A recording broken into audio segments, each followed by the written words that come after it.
Howdy, chat. What's up? Game 6. Vegas, Carolina.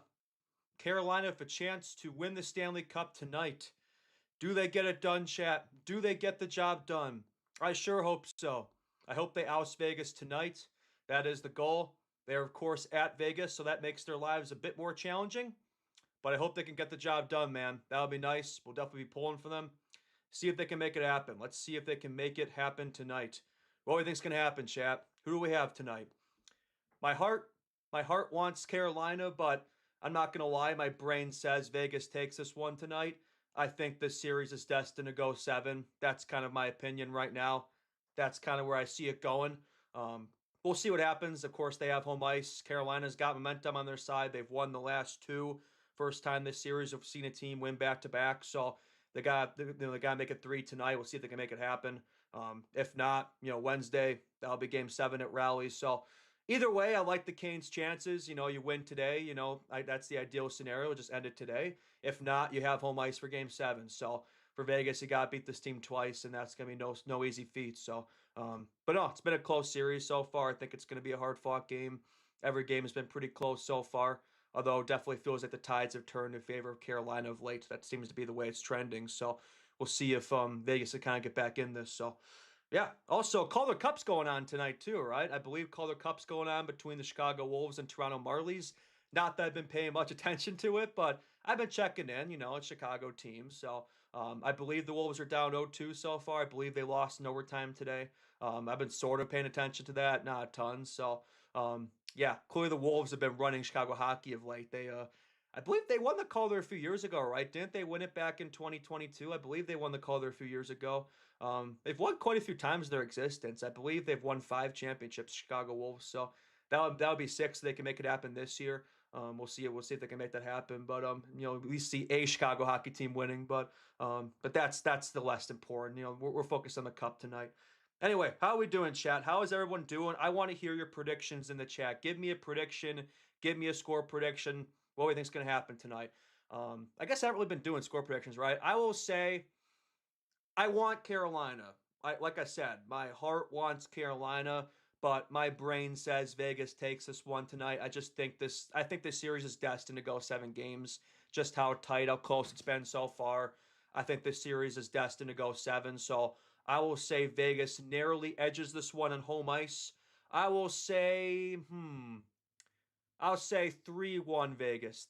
Well, no. 4-2 Vegas. 4-2 Vegas, yeah. Yeah, I think it's going to be a close one. We'll say the fourth goal is an empty netter. I think it's going to be, yeah, I think it's going to be close. But I do think Vegas takes this one on home ice. I think obviously they need to. It's a must-win game for them. Yeah, so I think that's what's going to happen. So what do we think, chat? Ghostly Cowboys got 4-2 Carolina. So that's we're both on the 4-2 thought line there. I would prefer that outcome. I would prefer the 4-2 outcome for Carolina as opposed to Vegas. I hope that one is correct. I hope you're right and I'm wrong. Ice Hogs memes. And the Wolves. Oh, you're happy about the Wolves losing? Yeah. Well, I guess your name is Ice Hogs memes, so I shouldn't be surprised. I mean, the Wolves and Ice Hogs, I guess, they're considered rivals, right? I mean, same division. And yeah, like they play each other a lot. So yeah, that is that. I mean, in terms of AHL rivalries, that's definitely among the bigger ones. I guess would the Wolves be considered the Ice Hogs' biggest rival? It's probably either the Wolves, Griffins, or Milwaukee or something like that. It's probably one of those three teams. But yeah, I guess it would make sense to cheer against the Wolves. I mean, they're not the Blackhawks team, obviously. I always have supported the Wolves just because it's Chicago. Obviously, the Ice Hogs, that's your number one team that you're going to rep because they're affiliate the Blackhawks. But I always have a soft spot for the Wolves because I went to a lot of Wolves games growing up. I haven't really been to many of late. I kind of stopped going to Wolves games, but they were kind of a cheaper alternative to Blackhawks games as I was kind of growing up and getting into hockey. So I've been to Allstate Arena a lot. So I'll always have a soft spot for the Wolves. It's kind of my second favorite AHL team. So and I'll be honest, when I was a kid, I mean, I'm still, I'm only 23, but like when I was a kid, the Wolves were honestly my favorite AHL team. Like I honestly cheered for them over the Ice Hogs. To be fair, that was also during like the 2010s when like the Blackhawks were elite and the Ice Hogs. There was really less reason to care about them because like it's not like the Ice Hogs were loaded with prospects or like future Blackhawks players back then because the Hawks teams were always loaded, right? So these days there's more reasons to care about the Ice Hogs because last few years they've tended to have players in the pipeline that are going to feature on this Blackhawks team in the future. So there's more reason to kind of watch more Ice Hogs games now and kind of be more invested in the team as opposed to, in the past when, most of the players are here. So there wasn't really much reason to pay attention to them. So yeah, I've definitely, watched more Ice Hogs games, I'd say the last few years as opposed to, when I was a kid, I didn't really pay attention to them except when they were playing the Wolves. Now it's the opposite. I don't really pay attention to the Wolves anymore. I couldn't even tell you the last time I've been to a Wolves game. It's been a lot of years. Probably 2019. I don't think I've been to a Wolves game since 2019 when they were in the Calder Cup final. I believe they played the Checkers that year. I think that's the last time I've been to a Chicago Wolves game. Um, yeah, it's been a long time. Ice Hogs. I've been to a couple Ice Hogs games, and most Ice Hogs games I've been to have been when they play at All-State Arena. But I've been to BMO Center a few times for Rockford. It's been a few years. I should get back there. Yeah, because they should have, especially next year, they should have a few players of note. I would think guys like Boisvert and Van Acker, guys like that should be on that team. So they should be better next year. They weren't really good this year because Moore and Lardis start the year with Ice Hogs, but they're called up so about midway through the year. So Moore was called up pretty much right when the year began. So the Ice Hogs didn't really have a ton of firepower in terms of pipeline guys this year. So I think that's why they struggled this year. Camasso was there. They had Korchinski there. Dalmasho was there at points, but otherwise, like most of the players are on the Hawks this year. So I think they kind of struggle as a result of that. But I would think they should be better next year. Anyway, I don't know why I'm talking about the Ice Hawks right now. Let's get more into this game, right? How are we doing, Chad? How are we doing? Is Trevor at the Sox game again? You're 8 for 8 at Sox games. Is that this year? I imagine that's this year. I don't know if I believe you. The Ice Hogs are 8-0, or not the Ice Hogs. The White Sox are 8-0 in games you've been to this year, huh? The Trevor effect, huh? The Trevor effect, yeah. They won 8-2 today, right? Dodgers 8-2. Yeah. I thought about going this weekend. But yesterday I thought about going, but the 24 Hours of Le Mans was on, so I was watching that. For the most of you know, I'm a big motorsports guy, so I was focused on motorsports yesterday. I was also watching F1 today, Spanish Grand Prix. Lewis Hamilton's first win at Ferrari. So I'm not a Lewis guy, but I'm pretty psyched for him though. I mean, just to see him win the red Italian colors there for Ferrari is a pretty cool moment. For the motorsports world, even if you're not a Hamilton fan, it's a pretty cool moment. So happy for him, even though I'm if you can't tell, I'm a Red Bull Verstappen guy. They've kind of been struggling this year. I'm kind of hoping Verstappen maybe jump ship for Mercedes in the future. But it's been a good motorsports weekend. I watched as much of the 24-hour race as I could, 24 Hours in Le Mans. Watched a good chunk of that. So yeah, it's been really a motorsports racing weekend for me, but now we're locked into hockey. So these 2-day, 3-day breaks between games are kind of annoying, man. Like I get it. I understand they want to spread it out. But yeah, it's kind of annoying. I have to wait 3 days between games, but it is what it is.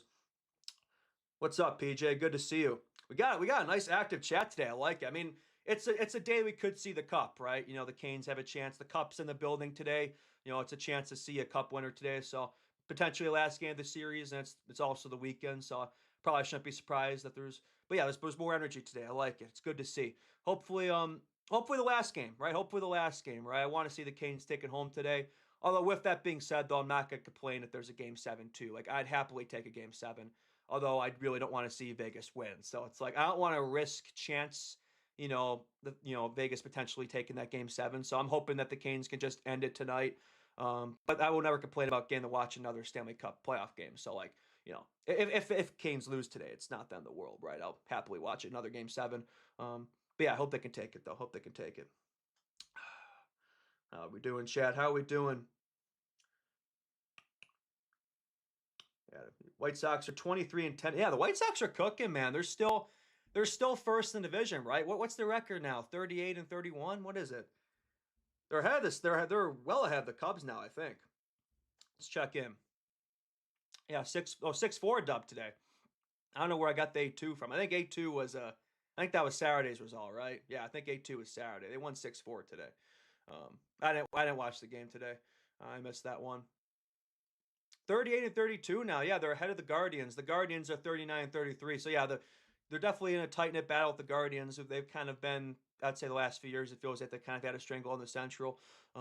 It's kind of between this. I mean, they've got some separation now, the Sox and Guardians, because like the Twins are like 7 games behind, and the Tigers and Royals both suck. So like, it definitely feels like it's a two horse race in the Central at the moment. So That's what helps the White Sox's cause, right? The fact that their division is so ass, like it gives them a chance this year. It really does. That's why I think it's sustainable for this team, right? I don't think it's like a PDO bender, like they're overperforming, right? It's not just that. Like it's not like the Sox are just feasting on their mid division. Like they're beating good teams too. Like they're beating good teams. Like they just beat, they're doing well against the Dodgers. They just won the series against the best team in baseball, the Braves, before then. So, they beat the Cubs and they played them in that series. Like they've been beating good teams. So it's not like they're just like, AL Central merchants, right? Like they've earned that record. So that's good to see. So I do think it's sustainable. Plus, their best player is injured right now. Murakami's injured right now. So what happens when we get him back? The Montgomerys have been cooking. Vargas has been cooking. Pitching's getting better, right? It was a bit of a struggle at the start of the year, and it's probably still the weak point, but like that's been getting better.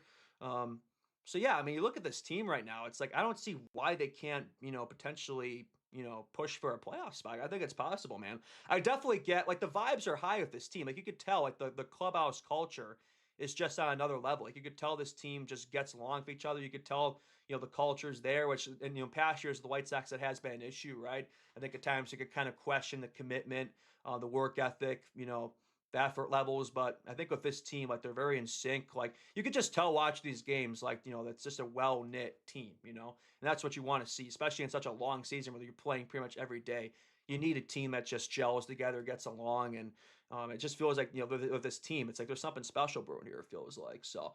It's a young team too. That's a thing. So it's like we're already this good. Like how good the Sox going to be, a few years from now. I mean, it definitely feels like they're building something, for the future here, and which is good to see because obviously the last few years were really rough. Probably the worst years they've had, in their franchise history. Especially 2024 was just unwatchable, man. So it's pretty impressive how fast they've turned it around. Like, I mean, the White Sox might be getting out of the rebuild. Well, they are getting out of the rebuild before us. The White Sox rebuild's going faster than the Blackhawks rebuild. I mean, who would have predicted that, man? Who would have predicted that? So, I mean, it's like while I'm happy as a White Sox fan to see that, it's also like that probably shouldn't be the case, right? So, hopefully, Blackhawks will have the type of season the White Sox are having this year, next year, right? That's kind of the hope. So we'll see what happens there, but yeah. Oh, yeah, what's the I ask this every time, but what's the Cubs Sox ratio in here? I always like to kind of gauge that. It's always felt kind of in terms of my fan base or like following base. I feel like there's more Cubs fans. It feels like there's more Cubs fans, but I've been surprised how many Sox people there have been. Yeah, it feels like that's pretty split. You plan on going to any Bears games? Yeah, like well, we'll see about that, right? I don't love the Indiana move, but like no matter where they are, I will still go to. I'll try to get to some Bears games. Like I normally try to get to at least one a year. My friend's dad has season tickets, so sometimes sometimes be able to tag along with them because those tickets are pretty pricey and there's only so much games, so it's hard to kind of get to those games. Normally I just watch them, but I like to get to, a game a year if I can, if possible. So last year I went to the home opener, the Monday night opener versus the Vikings. They should have won that game. They kind of blew it late, but the rest of the season after that was pretty cinema though. So, but funny, of course, when I was there, they lose, but they locked in after that. But great season. But I think they'll be able to carry it forward, right? I mean, the Bears as well. I mean, we want to talk about the Sox, but the Bears as well have such a bright future. I hope that the Madden cover curse doesn't affect Caleb Williams. It's a pretty cool cover, like he was paying homage to MJ. It's pretty cool. I just hope that that curse doesn't impact him. So and yeah, I just love the thought of like Packers fans like getting home from like a long day's work, having to boot up Madden, and then just seeing Caleb Williams highlights of him cooking their team in the playoffs. Like that just gives me joy. Just that thought in my brain. Just I love it, man. I love that. So, but yeah, I'm excited for the Bears, man. Really good season this past year.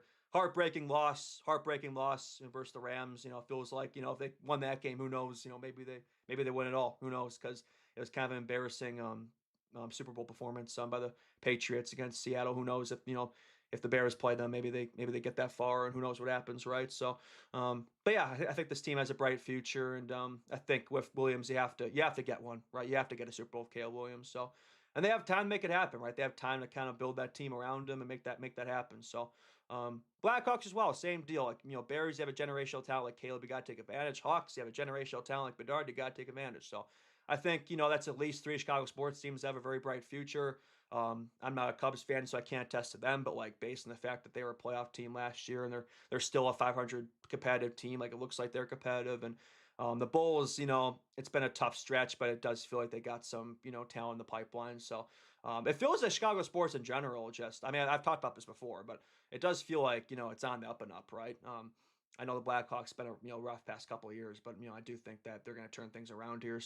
Um, so yeah, I think the Bears and Sox have kind of had that progression. They've had that breakout. I think it's a Blackhawks turn. I think it's a Blackhawks turn to kind of follow that up.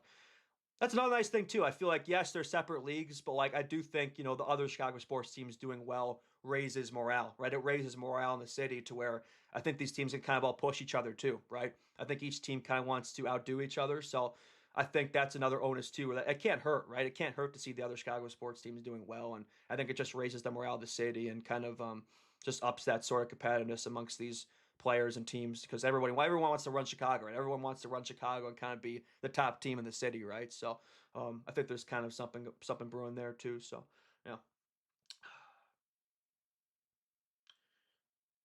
chat's delayed.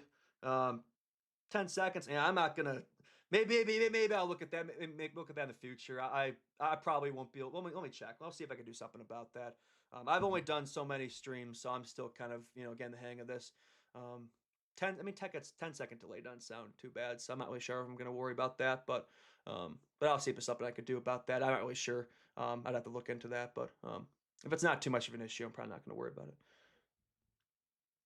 Oh, we got a Rockies fan in here. I'm sorry to hear that, man. How are they? Yeah, I assume they're not doing well. They've had a rough time at the last few years, right? How are they doing? I haven't really. Oh wow, they're like dead last, aren't they? Yeah, well that's tough. Yeah, they are dead last. Shit, weren't they last season too? I mean, they were nearly as bad as the 2024 White Sox last year. I think they got better as the year went along, but like for a while there, they were on pace to be an even worse team than the Sox were. So as a White Sox fan, I was happy that they kind of, you know, took some of the embarrassment off us in that regard. So, um, what's going on at the Cubs, man? Like they were like right there at the Brewers, and now yeah, I mean they're 500 now. Like they had, it's crazy to think the Cubs are like 10 games ahead of the White Sox, like just a month ago, and now like they're behind them. It just goes to show, the trajectories of the two teams the past month or so has just been complete opposite ends of the spectrum. I mean, um, both their seasons are just going in different directions right now. So, um, yeah, I don't know what's going on with the Cubs, but that's their problem. Can't say I'm not upset to see it, right? Yeah. Gotta love these like long like waits before puck drop too. Like I complain about this every time, but it's like they always say, "Oh, 7 o'clock game time," then puck drops 20 minutes, 25 minutes later. It's always pretty funny.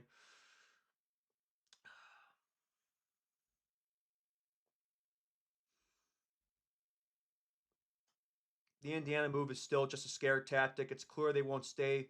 They won't stay in Chicago, and they already sunk hundreds of millions into buying and demolishing Arlington. Yeah, I mean, Arlington would be preferable.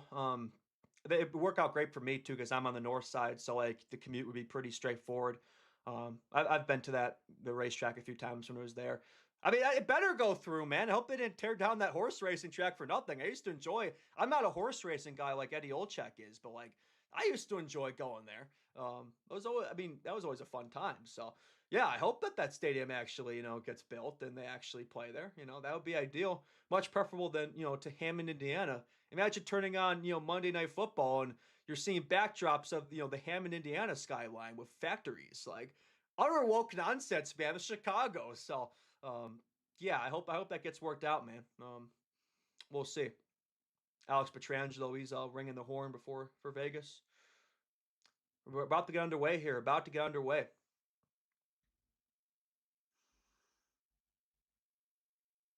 All right, Bussy and net for Carolina. Carter Hart and net for Vegas. They have decided to stick with Carter Hart. That was a bit of a question mark, right? But they have stuck with him. He's allowed 4 goals in all 5 games of the series so far. How about that? I believe he's the only goalie ever to allow 4+ goals in every cup game. So yeah, that's not a great stat for Hart, and I can't say that makes me sad to see that. I can't say I feel sorry for him. So, um, yeah, hopefully Carolina keeps cooking him one more time. One more time. We're about to drop the puck here. Only 20 minutes after scheduled puck drop, and we are underway. Game 6 is underway. Vegas wins the opening draw. All right, we are underway in an early whistle. Let's see how well I do at managing the clock today, chat. I've been hit or miss with that. I've been hit or miss with the clock, so we'll see how I do with that. Hopefully no camera issues too, right? That was I think I sorted that out last time, so we should be good. There should be no issues or anything. Let's go, Carolina. You're damn right. You're damn right, man. Hopefully we see the cup raised today. Yeah. Here's a question, chat. We have a whole hockey game to play here, but like, if Carolina does take this game / take the series, like, who's the Conn Smythe winner for them? I feel like there's a lot of debate there. Like, I feel like there's not a clear pick there. There's a few guys I could see. I mean, Taylor Hall, I believe Taylor Hall still leads them in production, right? I think he has 18 points in 18 games, right? I think this is game 19 now for them. So I think it'd probably still be Taylor Hall, but I don't know. I mean, Jordan Staal has what, 6 goals in these finals, something like that. So if he scores again today, I mean, if he has a goal in every game of the finals, like, how could you not give it to him? I know he only has like 12 points or something, but like, he's been so good in these finals. Like, I do think he has a case there, Jordan Staal. I do think he has a case. I still think it probably would go to Halsey. And like, if it's not Hall or Staal, I'm not sure who it would be. I mean, maybe Stankoven. Stankoven has like 10 goals and something like that. I think he leads the team in goals. And Jackson Blake, I think he's also been point per game. So it feels like anyone in that second line or Jordan Staal. I'm not really sure who else it would be. Because like that first line, Aho, Svechnikov, Jarvis, like they've been better, but like I don't think any of those guys have had Conn Smythe worthy performances. Anderson did the first 3 rounds, but he's been pulled and hasn't played in these finals since game 2, whatever it's been. Bussy had to come in, so it's not him. I don't think anyone that decor win it. Maybe, you could argue Slavin, but I don't think anyone that decor has been a Conn Smythe defender. So, yeah, I don't know. I still think it's probably Taylor Hall. If they do win it, they got to win it first. But yeah, I hope it's Taylor Hall. I hope it's a Blackhawks legend. That'd be pretty cool to see him win that. Hopefully he gets up and going this game. He's been a bit quieter the past few games. I think Hall is kind of due for something in this one. I like to see him have a big game, get a big goal assist, something like that. I'd like to see him be a big factor in this one. Hopefully he can do it. But yeah, nice to see a Blackhawks legend lift the cup there. We all know Taylor Hall is a Blackhawks legend at the end of the day, right? We all know that. I mean, Bussy just came in now, though. Bussy's only played these finals. So, like, you're not going to give it to a goalie who's only started. He's been good, to be fair. Like, he's been good. But, yeah, like, the only time a goaltender is going to win if he started, the whole finals and, has put up pretty crazy numbers. You don't see goalies win the Conn Smythe very often. Like, it has to be an otherworldly performance. Bussy's been good in the time he's played, but he's only played a few games, so he's not going to get it for one series. That'd be like if Scott Darling won in 2015 just for the Predators series, right? But Crawford played the other 3, so yeah. All right, Vegas wins their ozone draw. About 2 minutes into this game, Carolina clears. This should be icing. I think this should be icing. Yes, it is. So a lot of whistles so far.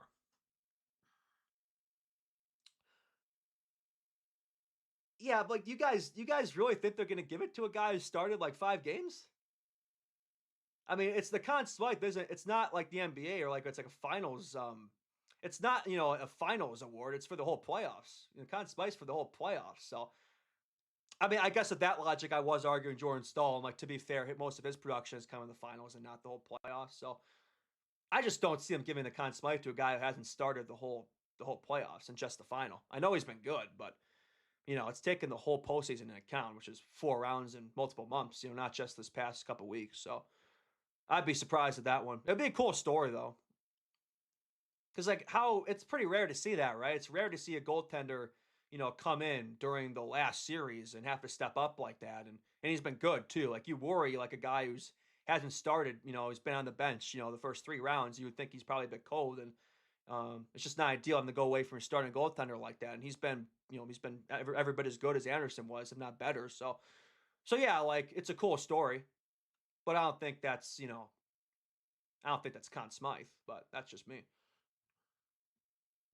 Yeah, I think Staal surely does retire, right? Like, if he wins the cup, if the Canes win the cup, I think if they don't win it, I don't think he does. But if the Canes win, like, why would he? What reason do you have to stick around? Like, he's been around for like 2 decades now, right? I think Jordan Staal has played for like 20 years now, if I'm not mistaken. I think it's been that long. He's been with Carolina since 2013. He's been 13 years. He's been with that team. He was with the Penguins for many years before that. Um, it'd be 17 years since he won his cup with Pittsburgh, right? I mean, I think the perfect way to go out for him is with a Stanley Cup. And maybe even, Conn Smythe maybe too. Who knows? Yeah, I think that'd be the perfect kind of, way to go off in the sunset for Jordan Staal. So, I mean, who knows? He could still play though. He could still play. So I wouldn't be shocked if he wants to still play, he can, is what I'm saying. But like, why? Like, what more do you have to prove? Like, if you've won multiple cups, 2 years, it's gonna be like 40 soon. What is he, like 37, 38? Like, yeah, if I was him, like, your brothers are retired, perfect way to go out, right? 2 decades since Eric won it, in 06, his brother with Carolina. Yeah, I think he probably calls it if they win. If they win. But we'll see. Probably not going to be the only 2006 player from that draft class to retire this offseason. Um, I think Jonathan Toews probably does as well. We'll see what happens there with Taser. But and Ray Ferraro, he just caught the puck from the bench. That's pretty funny. Ray Ferraro, Chell commentator legend. Yeah, you retire when you're at the top of your game, right? Like there are a lot of guys that just keep playing until they literally can't anymore, and it's like I feel like a lot of these guys that do that, like they kind of hurt their legacies, right? Like for me, like even someone like I love Jonathan Toews. Like, I'm one of the biggest Jonathan Toews fans there is, but like he really didn't have to come back this year, Like it's a great. There we go. Taylor Hall. What did I say about Taylor Hall? Halsey, baby. It's 1-0 Carolina. Let's go. Taylor Hall. That's their Conn Smythe winner right there. That's their Conn Smythe winner. And John Tortorella is in shambles on the bench. He does not look happy at all. I don't know what he doesn't like about this. I guess just a loss in coverage here. What happened here? So Jacob Slavin makes a nice defensive play. Bad turnover by Vegas. And Halsey walks in and just snipes it past Hart. Carter Hart's just disastrous finals continues. Like, that was a nice shot, but like, where you need a big save from this guy. Like, have they gotten a single big save out of Hart in these finals? I don't think so, man. Oh, Taylor Hall, though, good speed, got by the defender, well placed shot, good stuff from Hall. It's his 7th goal of the playoffs. What is that, point number 19, too? 7 goals, 12 assists, 19 points in 19 games for Hall. I mean, he leads the team in production. For me, like, if they win, that's your Conn Smythe winner, Taylor Hall. I mean, first overall draft pick. He's been in the league for 16 years. He's bounced around between teams. The amount of injuries he's had, the amount of things he's had to persevere through. I think Taylor Hall will be a great story. So I hope he gets it. If they win, I hope he gets it. I think Taylor Hall will be an outstanding story for the Conn Smythe. And I think he's been their best player. I'm not just saying that because I'm a fan of his, Blackhawks legend, but I think Hall has been their best player. It's been that second line. Like, it hasn't been the first line. It's been that second line. The Hall, Stankov, and Blake line, and Taylor Hall has been the best player on that line. So I think it's got to be him. That'd be cool to see that, man. That'd be cool to see that. And what we get for him, a 3rd round pick? Yeah, 3rd round pick. Yeah. Who would have thought, man? Like, who would have thought? Like, the big move that January was Mikko Rantanen. The Hurricanes acquiring Mikko Rantanen, for Natchez from the Avalanche. Sorry, and look what's happened, man. I mean, they literally shift off Rantanen to Dallas, and Taylor Hall wound up being the big acquisition. It's been Taylor Hall. He's been the star. He's been the core guy for them. Rantanen lasted about a month there, went to Dallas. Taylor Hall they got for a 3rd round pick from Chicago. Like, that was like the side trade. That wasn't the big one. Taylor Hall he's been a great fit there. He's been an outstanding fit. So yeah, I love to see him, man. He's been a great story. Been a great story. It's a shame his Blackhawks tenure just didn't go the way that you would have liked. It wasn't really his fault, His first year at Bedard had a decent start. He was playing with Bedard, obviously, on his line. That was a thought when Davidson, traded for him, is this can be the guy, the veteran player, to kind of help Bedard assimilate into the league. But obviously, he tears his ACL like a month in the season. He's out for the year. And year 2 with Richardson, like the team was struggling, and Richardson was jumbling the lines. He wasn't really playing Hall with Bedard. Hall was playing, like 2nd, 3rd line minutes. He was kind of buried in the lineup. And the interim coach came in, Sorensen, but things didn't really change for Hall. And That's why Davidson, trade him in January because he was kind of being, kind of buried in the lineup. And just at that point, it just didn't really seem like there was a fit here. So yeah, like it never really worked out with Chicago, unfortunately, which is a shame because I like Taylor Hall. I think he's a likable veteran, likable player. If I would love to see like what would have happened if he never tore his ACL. Like, could he have developed a nice chemistry there on the first line with Bedard? Like, could that have been a dynamic connection? Fortunately, we'll never know. We didn't really see much of it, right? Yeah, but he's been a great fit for Carolina. He's been a great fit there, and I'm happy for him. I mean, there's a lot of guys, a lot of players I like at Carolina I think would be cool to see lift the cup, but I think he's the number one guy. Like, I don't think there's anybody in these finals I want to see lift the cup more than Taylor Hall. Not just for the Blackhawks tie, but just his career story. Because obviously he's been a guy with a lot of pressure on him as a first overall pick. Like, a lot of pressure on those guys. And he's a player that's gotten a lot of criticism too, because he's had his struggles. He's had his struggles. It hasn't always been seamless of him. He's had a very up and down roller coaster career. He hasn't panned out every team he's been with. And like he only has so much time left. He's a 2010 draft pick and he's what, mid-30s? He might not get this chance again.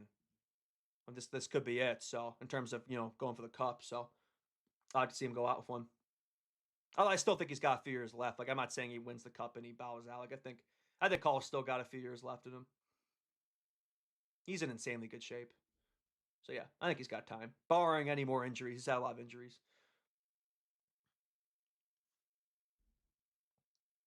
Put Biok memes of Bedsy on the ice and we're winning another 3 cups. We're good. We're good, Bedsy. Biok memes is here. We're good now. Biok memes is here. We're all good. We don't need you. I mean, you can stick around, but we don't need you. We're all good here. Ugh. Of course, referencing the Ben Simmons LeBron clip, one of the all-time great clips. Here we go. Carolina keeping the pressure on. Man, it's been all Carolina so far, man. Like they've been the better team so far. They look like they want that cup. Vegas is just in survival mode right now. I mean, they've got nothing right now. Carolina's relentless forecheck. All the pressure's been on them. They've had all the chances so far. Shots 5-1. They've had all those on possession. And Carolina's been dominant so far. Gotta keep peppering them here. Keep the aggression meter high, right? Keep the aggression meter high. Want to have Vegas play on their toes. Take away that confidence. Have them play from behind, right? Have them chase the game. That's what you got to do for Carolina, and that's what they're doing right now. Perfect start for them. I don't think you could drop a better first half of this period for them. That's what you want to see. That's what you want to see. Need more though. That one goal is not going to be enough. You're going to need more. See if they can do it. With the way Hart's been tending the goals in these finals, like I think they have more goals in them. I think they got more in them. Yeah, no, like no ill will towards Hall. It wasn't his fault. He did kind of get shafted here, unfortunately. I would have liked to have seen what he could have done with this new staff, though. I would have liked to see what he could have done if he had stayed healthy and gotten like an extended look with Bedard, because like he didn't get a ton of looks of him, right? He was kind of playing mostly second, third line. He didn't get a ton of reps at Bedsy. I would have loved to see what he could have done if he had extended leash at Bedard. I think he could have been good with him, but oh well. Vegas looking to respond here. They need something here. They need a response. They haven't really had anything going yet. Need a good shift here. Put some good shifts together if you're Vegas. Get some life back. Here's Jack Eichel. Shot. Big save by Bossy. Big save by Bossy. It's really the first big chance that Vegas has had so far. It's been all Carolina so far. Dorofeyev. Another big stop. Oh, wow. Puck nearly bounced in there. Bossy just about kept it out. Dorofeyev nearly got on the board for Vegas. He's been dangerous for them. What does he have? He has over 10 goals in these playoffs. But yeah, Bossy just about keeps it out. That was a tricky bounce there. It was a tricky bounce for him, but he just about handled it. Yeah, like Carolina, they're just a really well-composed team, right? They don't make a ton of mistakes, but like even when they do it, they don't collapse, right? There are a lot of teams like when they make mistakes, they let mistakes pile up on each other. Carolina doesn't do that. Like it's always on to the next shift. Like they black out. They could easily black out a bad shift and respond. A lot of teams, they're so momentum, confidence driven where They play like a roller coaster, right? They look like a different team from one period to the next. And we've seen it with a lot of these young Blackhawks teams, right? They'll easily get off the great starts in games, but then the game gets away from them in the second period, and they don't get it back, right? Carolina, they just play the same way. Like 60 minutes, it's the same team. You don't see you see them make those in-game adjustments. You see them adapt as the game goes along. They just play super consistent. They play the same way across 60, and that's a big reason why they've had the success they've had in Vegas too. But especially Carolina. I don't think there's a. I've said it before. I don't think there's a team that has better structure than Carolina. I don't think there's a team that's been better like position in terms of like the coaching and just the way the team is constructed, the system, everything, the depth. Just Carolina, it's just a well-oiled machine, right? Like it feels like this was going to come eventually. Like they've been so close. They've made it to like how many Eastern Conference finals they made the past few years. Like let me go through their history. Like they've been knocking on the door for so many years, man. Like they've been so close. It's the first final they've actually been to with this core. First final they've been to since they won it in 06. But like they've always been good in the playoffs, but like they just for whatever reason, just the third round, like it's tended to be their downfall. But they finally got past it this year, and you just knew like once they kind of got past that conference finals, like it felt like it'd be their cup to lose, and that's kind of been the case. That's why I picked them this year. I did have Carolina winning in my bracket for that reason, just because I thought it was an easier path this year compared to past years, and I thought for that reason, I thought they were far and away the best team in the East this year. It felt like theirs to lose this year. I don't want to talk like it's over already. We got a long way to go. Vegas could easily, come back here, but I don't know. It felt like their year. It felt like their year. Let me go through their history here, read it out. But yeah, like for Vegas though, like you're not going to be upset about this if you don't though. It's like how many people would have expected them to even make it this far? Because they didn't have a great season at all. Like they did not have a great season. They didn't even win 40 games. They had like what 39 wins, 95 points. Like it wasn't a great year. They literally made a coaching change in late March. Firing Cassidy and bringing in Torts. Like they've already had a way better playoffs than anyone would have thought. Although with that being said, though, like I think people did expect the team to be better before the year. I mean, they brought in Mitch Marner to the fold, and the thought was they'd be one of the best teams in the West. And like they had some injuries and just an up and down regular season, and probably didn't have the regular season that people expected, right? But the playoffs, though, like this team has looked the way that I think people thought it would, and they've gone a ridiculous run. But Carolina is definitely, I think. Well, I was gonna say they're the best team they faced, but I mean they faced Colorado, so I don't know about that. I think Carolina just matches up really well against them. I think the way Vegas plays, like them and Colorado, sort of they sort of play a similar style, whereas Carolina has a much different style. They kind of have that 1-3-1 trap system that's kind of able to shut them down. That's kind of made life trickier for them. It's a tougher matchup, I think, for Vegas, right? It's a tougher matchup.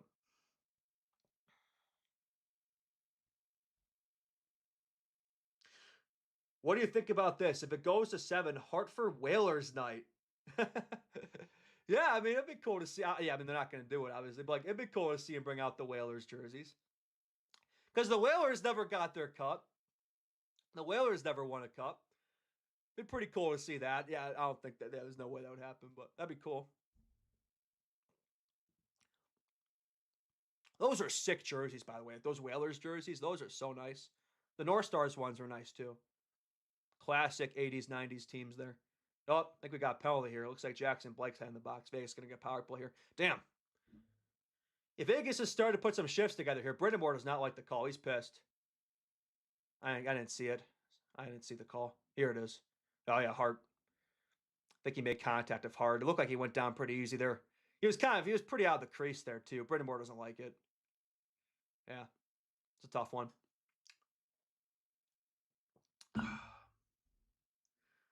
Yeah, Hartford Whalers legend Gordie Howe. Yeah, how about that? 51-year-old Gordie Howe in his last ever season suits up for the Hartford Whalers. What a story. That's pretty cool. I don't know if I still have it, but like I know I used to have a Hartford Whalers Gordie Howe T-shirt when I was little. I don't know how and why I had that, but maybe I think a friend gifted it to me or something. Yeah, I don't know. Yeah, I used to have a Gordie Howe Whalers T-shirt. I don't know where it is though. I don't know if it's still here. It definitely doesn't fit me anymore if I still have it, which I don't even know if I do. But yeah, that was people would always look at me when I wear that school like, what are you wearing? Like, yeah. I'd always wear the most random hockey merch. Yeah, look at the last few years. Since 2019, Carolina lost in round 3, 2019, round 1, 2020, round 2, 2021, round 2, 2022, round 3, 2023, round 2, 2024, round 3, 2025. So like they've 6 straight years, 7 straight years they've been a playoff team, but just they've never been able to get all the way. They've kind of been the Dallas Stars of the East, where they're always competitive. They're always good to win a round or two, but they've had a hard time conference finals. They finally got past it this year, so you had a feeling once they did it that they'd be able to kind of clear that last hurdle though, and bring home a cup. So it looks like that's what's happening. It'd be good for Brendan Moore too, because Brendan Moore's been there for so many years, and he won a cup with them 2 decades ago as a player. So it'd be cool to see him win a cup with them 20 years later as a coach. That'd be pretty cool for him. I do think he's one of the best coaches in the league, absolutely.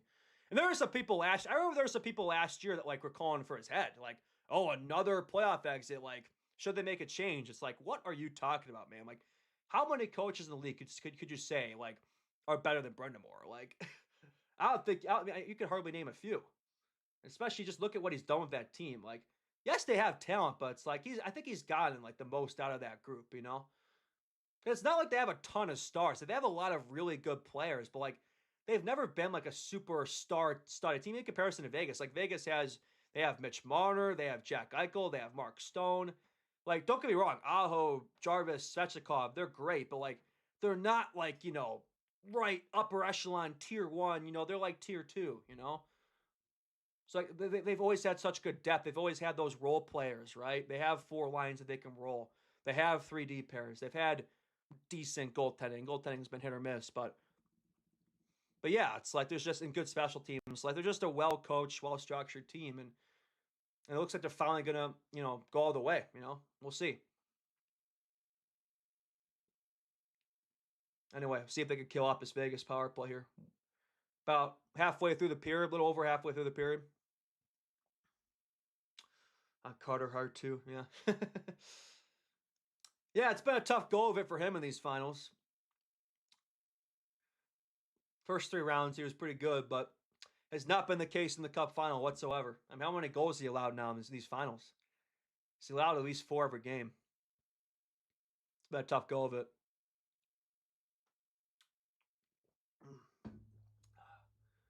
All right. Another whistle.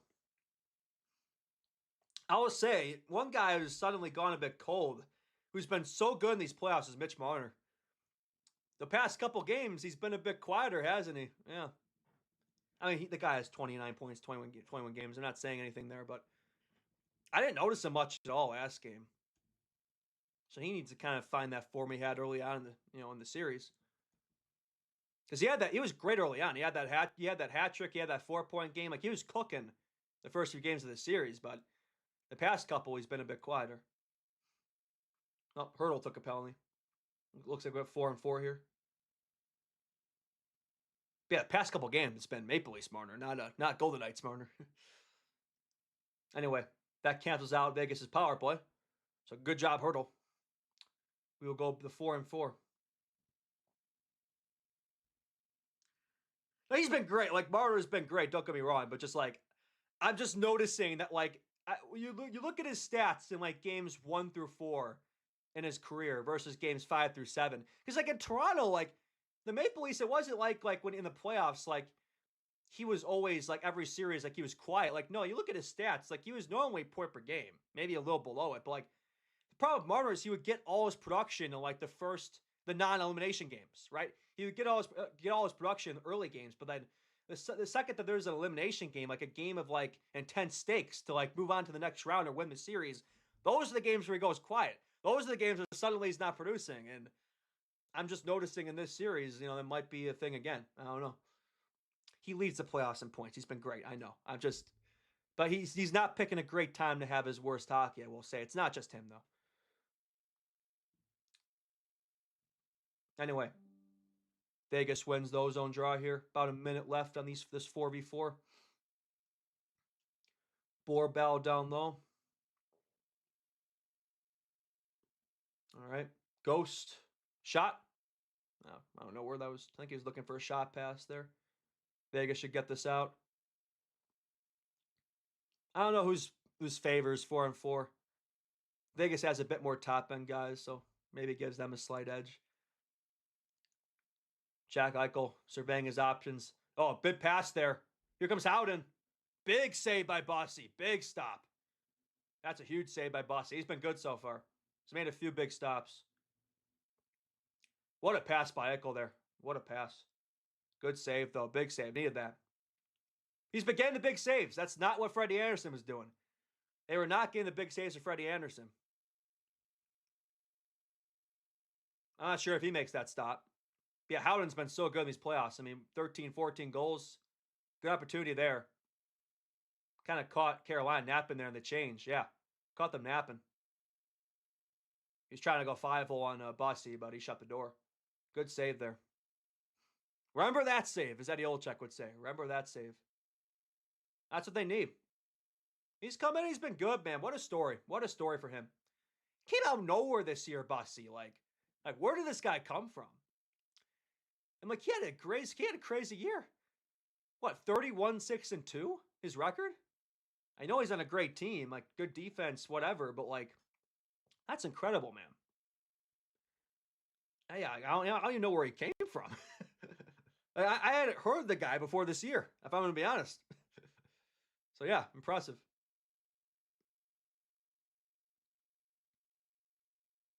He's been good too. It's not like it's just a team, you know. What drove me crazy as a Blackhawks fan, you know, during the 2010s is like I feel like Crawford never got his due.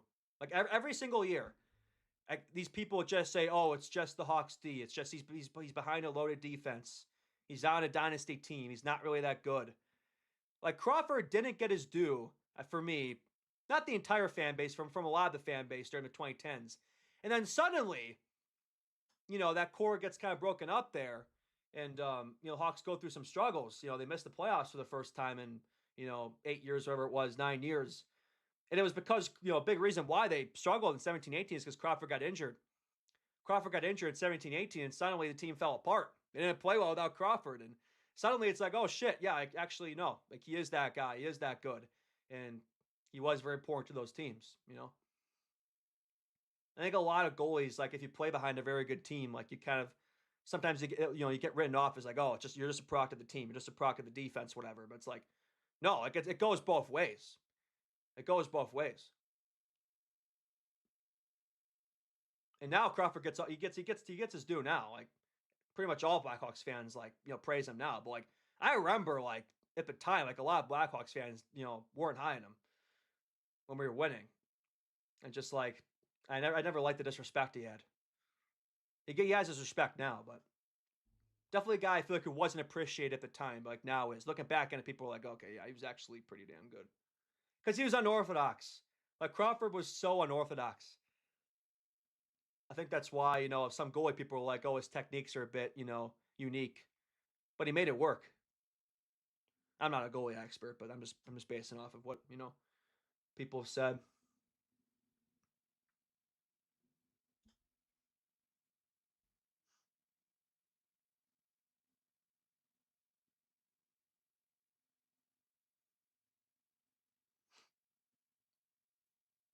What's your puck knowledge?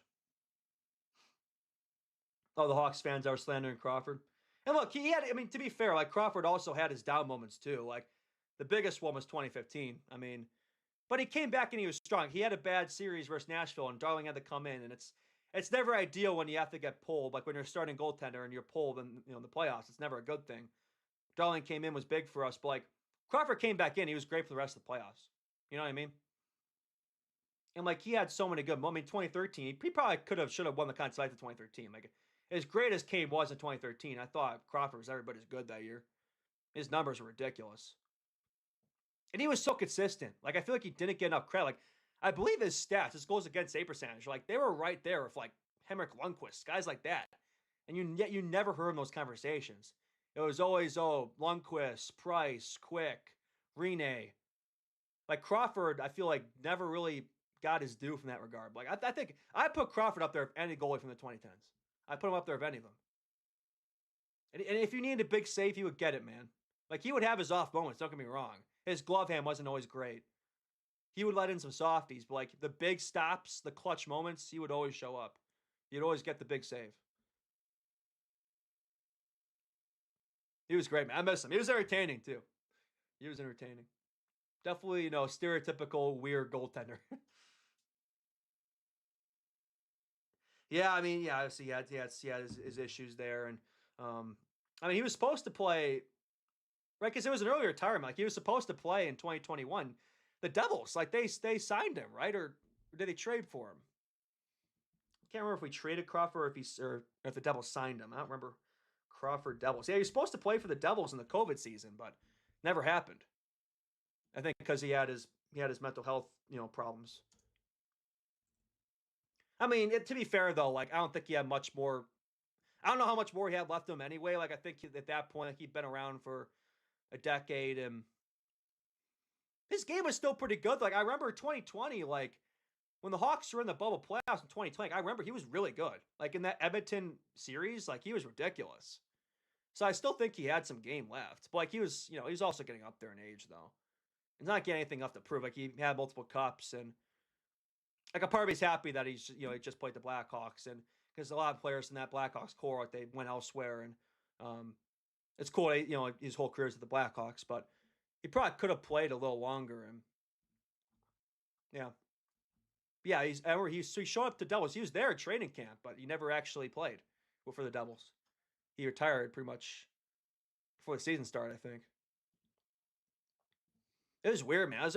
Another weird one was Dustin Buffalo. That was another guy that just no, like kind of just out of nowhere just retired like that nobody expected it. A few guys in that core just had really strange exits. Bickle was another one. Bickle was another one that like just kind of had a really quick, just sudden, just departure. But I think he had some concussion issues, if I'm not mistaken. And Buff one, I think I don't know. I mean, he was with the Jets to be fair by that point, but like I think he was just kind of done with the game. He had some side quests to do with his fishing exploits and stuff. Buff one. That was a lot of interesting characters on those teams, man. A lot of interesting characters. Anyway, back to the game here. About 4 minutes left in the first. Oh, I'm not one of those people, by the way. I'm just stating, I'm just stating the facts. Like Crawford was really good in those playoffs, but like, yeah, like they weren't really the playoffs. Like the Vegas series was.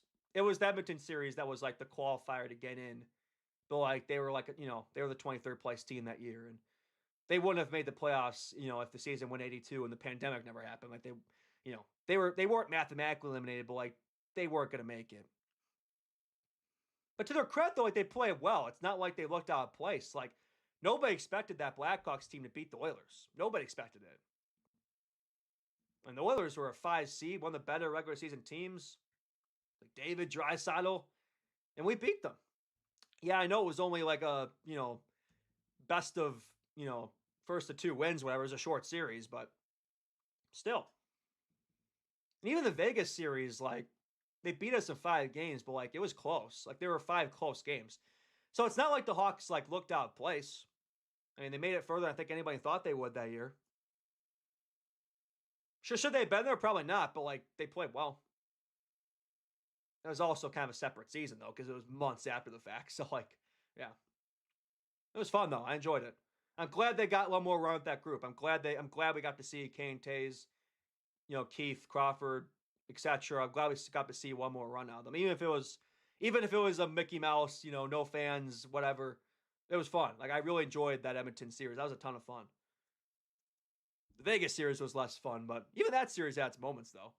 And like the Vegas was the one seed. Like nobody expected them to beat Vegas. The fact they even won a game in that series was pretty impressive. Tays was so good. Jonathan Tays against Edmonton 2020 was him. Like I think he had 7 points in 4 games. He was so good. And then the long COVID happened and kind of killed his career. That's the Jonathan Tays. That makes me so sad, man. Like he had so many good years of hockey left in him because he just wasn't the same. Those last 2 years in Chicago because obviously he missed that COVID season because of the immune response syndrome complications, chronic immune response syndrome. and he just wasn't the same. You know, he missed a year of hockey, and he still wasn't healthy. Like you look at stories, and I'm like, those last couple years in Chicago, like, he wasn't fully healthy. He was still dealing with those issues. He missed a lot of games. Just wasn't the same.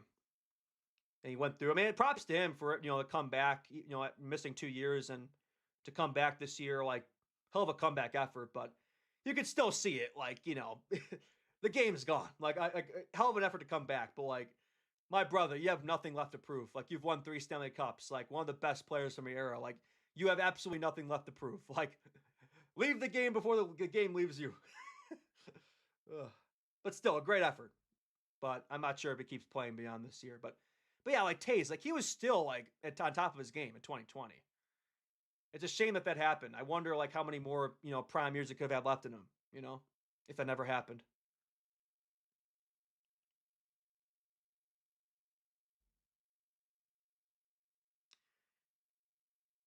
Yeah, yeah. I thought he would, man. I thought Taze was done. I was shocked that he came back last year. I thought for sure. Oh, I thought it was weird though that he never like that he had announced his retirement. That kind of gave me the hint, like, okay, like he hasn't played the past 2 years, but like he hasn't retired yet. Like he would just have retired by now if he was done. But like still, like I was surprised. I didn't think it was actually going to happen. I will say though, it was really cool to see his return to the UC. Like I was at that January 19th game this past year, and the reception Tays got at the United Center, man. Like I've never heard the place that loud before, and I've been to some pretty cool moments. Like I attended a playoff game in 2013. I was there when Kaner had his 1,000 point. I was there, for a lot of pretty big moments, and yeah, like I don't think I've ever heard the place that loud as it was for Jonathan Tays' return when they did the tribute for him. And he took a few laps, and just the atmosphere in that arena was just was so cool. Like I had just chills up my back, up my spine. Like it was a great moment. One of the best moments I think that I've experienced live. So that was cool to see.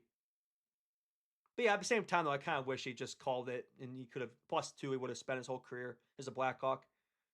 It's cool for him that he got to play a year for his hometown team. I'm sure for him that was cool. And yeah, it's like he could still play. Like he could still play in a middle six role and win faceoffs and kill penalties, yada yada. But it's like, but that's not Jonathan Tays, man. Like that's not Jonathan Tays. Like the Jonathan Tays I know is, one of the top, maybe the best two-way forward in the game. It's kind of tough to see him just kind of, putting around out there. Just, we could tell he's just not the same player. It's like, okay, like let's like, it's time to call it, man. Legendary career, but like, don't do this to yourself, man. Like, let's not hurt your legacy. Keith was a weird one too, because he played that one year at the Oilers, and that with him too was like, okay, like I love your dunks, but like, yeah, the game is clearly leaving you here. To be honest, like he wasn't that bad with the Oilers. Like I know Oilers fans gave him a lot of shit, but like considering his age and everything, like he was all right. I thought he was all right. Yeah, I mean, definitely well past his prime, obviously, and you could tell he didn't have much left in him. But I don't think he was as bad as Oilers fans made him out to be that year. I think they used him as a scapegoat. I think he was pretty good for Bouchard. I think he was a good mentor for him. He played pretty good with him. They made it to the conference finals that year too, and I remember being pretty good in the playoffs. Yeah, he had a few moments.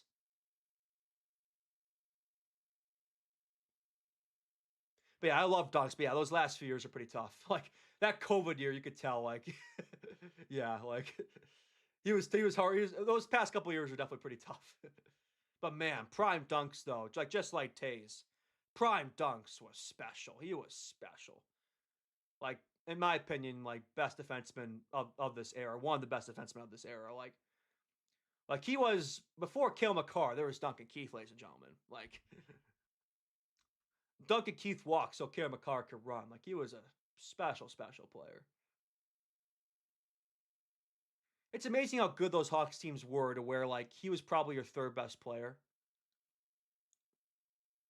It's like if you ranked them, you'd say, Kane number 1, Tays number 2, Keith 3, Hossa 4. That's crazy. Marian Hossa, your 4th best player. That's how good those teams were. And that's honestly, you can argue that. That's open for debate. But yeah, I'd probably say, in terms of like probably 1 Kane, 2 Tays, 3 Keith, 4 Hossa, 5 Seabrook, 6 Sharp, 7 Crawford, 8 Chalmerson. It's probably your top 8. It's probably how I rank them. Just scary how good those teams were. I miss it, man. I miss it. Hope we'll get it back. Hope we'll get it back here, or at least something like it. You're never gonna get that exactly back, but give me something that reminisces it. Give me a cup in the Bedard era. Give me a cup of this core. Let's get playoff hockey back here.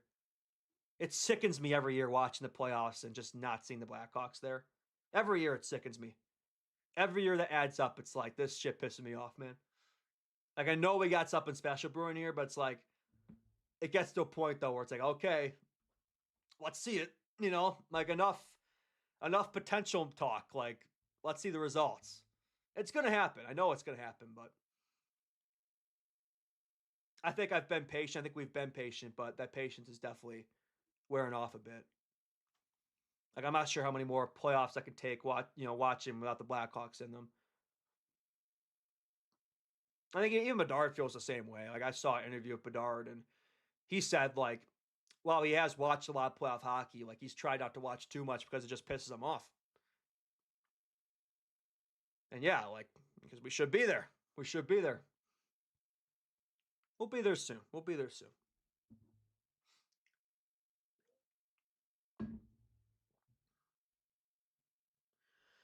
That shit still pisses me off, man. That Letty's that gave 11-year-old me had nightmares that night.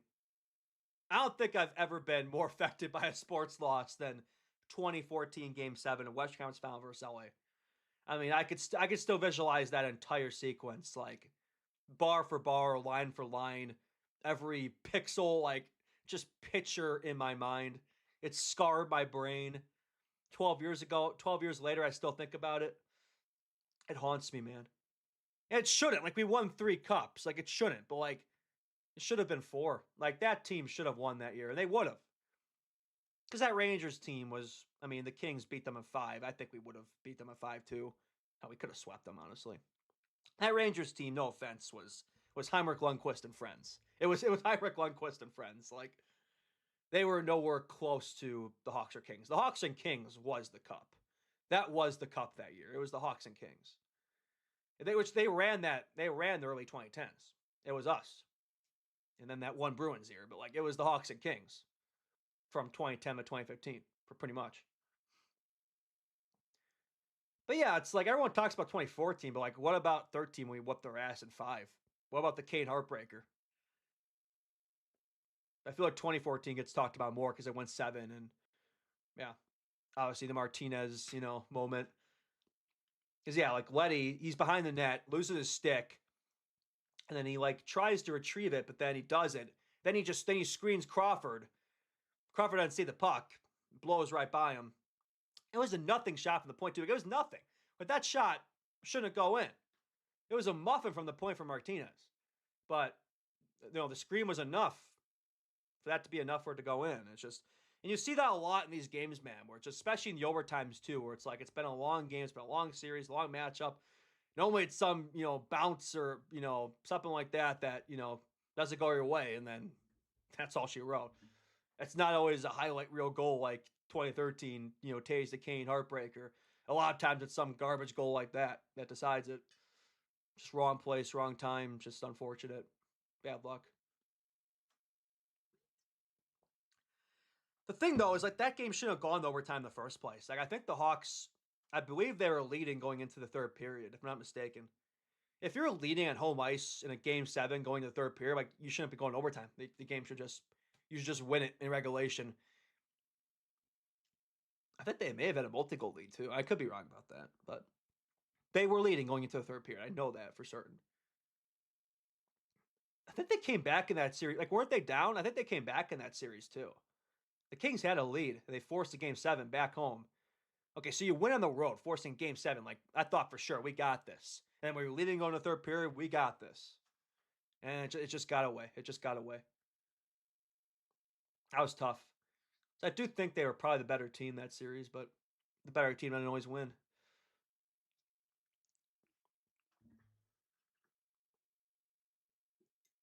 That's got to be the biggest what if, man. That'd be a good video. Biggest, like, what if. Oh, that's a great. I'm going to write that down. That'd be an awesome video. Like, biggest what ifs in Blackhawks history. I'm putting that in my notes app. I have, like, I make notes where I, like, all my ideas and stuff. I put them down. That'd be. I don't know when that's going to happen. I will do that video at some point. I don't know when. No timeline on that, but that'd be a good summer video because, like, the summer, there's only so much stuff, right? There's only so much stuff to do in the summer. So that'd be a perfect summer video. Like, top 10 Blackhawks hypothetical what if moments in history. Yeah. All right. It's on the list, chat. It's on the list. We'll see when I decide to do that. Yeah, that'd be a fun video. 1-0 game. Taylor Hall, the difference so far. I said it too. I said it before the game. Like, I think it's Hall's, but like, I think he needs one more big game. I think he needs one more big goal, big moment. That could be what does it. If the Canes do win this and get the cup, that could be what gets Hall the Conn Smythe. That second line, man. Hall has 19 points. Blake has 19. Stinko has 15.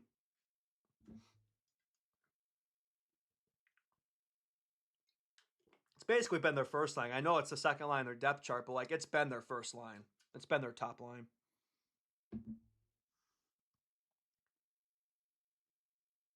I agree. I think there will be something here. Well, that's the thing too. Like the off season effectively begins. It could begin after this game, right? Because the trades and stuff start happening when the cup's over. Like that's when the buyout window opens. That's when the trade window opens back up. That's when you start seeing the big moves. And you always see big trades leading up to the draft and free agency opening up. Normally the biggest trades happen before free agency. You see some happen after that, but normally the biggest trades of the offseason happen sort of leading up to the draft and that period in between the draft and FA.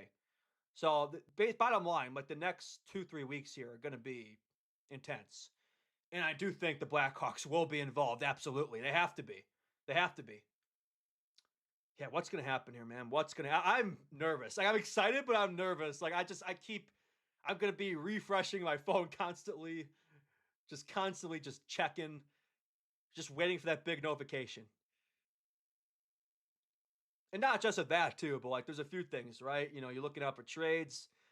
July 1st, you're gonna be looking out for FA, the draft, and then of course we're still waiting on Bedsy too. So like there's a lot of things to monitor. Like there's so many different stories here this summer to watch, The last big draft, you would hope the last big draft. I think a legacy summer for Davidson in terms of, bringing in some big pieces here. I think he has to do it. I think he will. And there's going to be some sacrifices. Like I guarantee you, man, there's going to be sacrifices made this summer. And we're probably going to have to part with some pieces that we don't want to have to part with, but if it gets you a star player in return, it's worth it. It's absolutely worth it. So we'll see. I do think there's going to be a big blockbuster trade or something. Absolutely, there will be. I'd be shocked if there wasn't. Question is, does Davidson, does he acquire that player in trades or does he bank on, I mean, the free agent market is so dry though. Like, Alex Tuck could be there, but like, yeah, the free agent class in general is just so dry this year to where, like, I'm not sure. Like, I think if you want to bring in a big fish, it's probably going to have to be via trade. So I'm thinking that's probably what is the more likely outcome is him pulling off some massive trade here. He could bank on the free agent market, but I don't think he can. I don't think it's a strong enough market to just go into July 1st hoping to land that player there. So we'll see. We'll see what he does. I will say that I don't think the draft pick is going to be involved. Like I don't think we're moving the draft pick. Like I've seen some people say that Hawks going to move 4. I don't think that the Hawks are not. I don't think they're going to move that draft pick. I think the Hawks are just going to stand pat with 4 and go BPA. Hopefully they go BPA. You know, Davidson. Who knows? He likes drafting off of positional need, but hopefully, just goes best player available. That's the way he should at the top of the draft. But who knows if Kyle.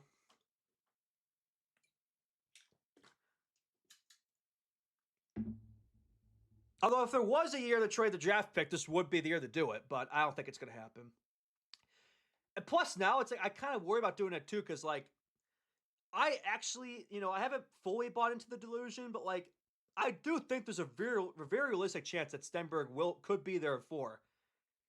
So like I don't think you could chance if you're Davidson. I don't think you could chance trade this pick. Like, what if you trade this freaking draft pick and Stenberg drops and you just look like a complete idiot?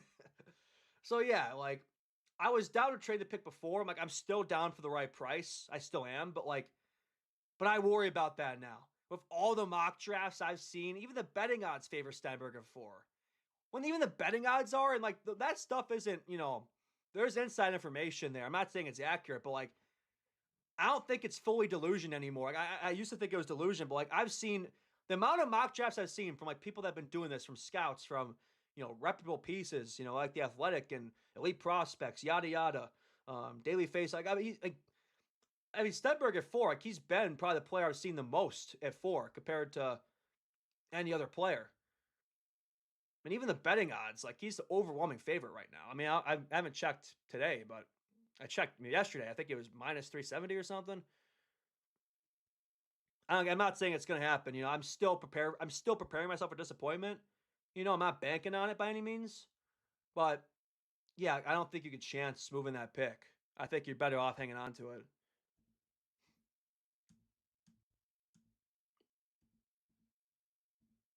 Plus, it's probably the last time you're going to be picking up here too, so you may as well take advantage of it. I don't think so, man. I don't think.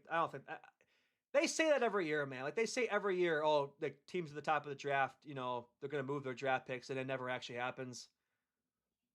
I think the Sharks just stand pat and probably pick their defenseman. I think they have to, man. I think the Sharks pass on Stenberg is more likely than Vancouver. So I do think the Sharks, like, how can you look at that lineup and pick another 4 at the top of the draft? Like, they desperately need a defenseman. They desperately need one.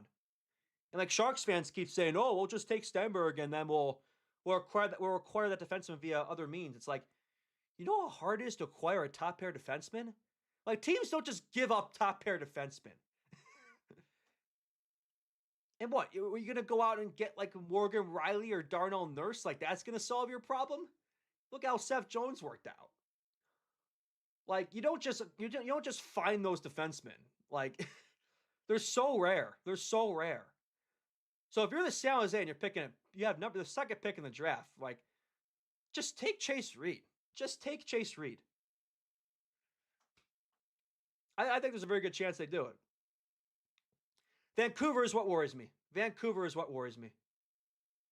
It's like I know Malhotra's a center. I know he has that connection to the coach, but like Vancouver would be really silly, especially where they are in the rebuild. To pass on Stenberg over Malhotra would be a ridiculous decision. That's the one that worries me. Like I could easily see Stenberg drop into 3, but getting past Vancouver, I think, is that one worries me. That's what makes me less certain. I just have a really hard time seeing, especially with the Sedin brothers there now too. Like in the front office, like I don't know. I know centers tend to get a bump in their stock compared to wingers, but like Vancouver, man, to pass on Stenberg would be a crime for them. With where they're at right now, that'd be a crime. And they love their Swedes too. Like they love their Swedes. So I don't know. That's the one that worries me. I'm not really worried. San Jose, honestly, I feel even the San Jose beat reporters are saying they're going to pick a defenseman. Like San Jose, I feel pretty good about, honestly. I mean, you've already picked Will Smith, Celebrini, and Misa in the top 4 the past 3 years. Are you going to do it for the 4th year in a row? Look at their deep pool. They have nothing. They have Sam Dickinson on the left side. They have Muka Madulin. They have a couple other pieces like that could be guys. Polkamp. They have that one kid in the AHL, Cagnoli, whatever his name is, the Italian guy.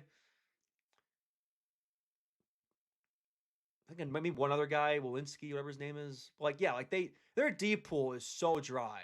And like the right side, they have nothing. Like they need a defenseman, man. Like that's their big weakness. Like that's the one thing we have in them right now is the defense. So yeah, like they'd be silly not to pick a defenseman, honestly. I know Stenberg's great, but it's not like they don't have. They already have Celebrini, Misa, and Smith. It's not like they need a forward here. They don't.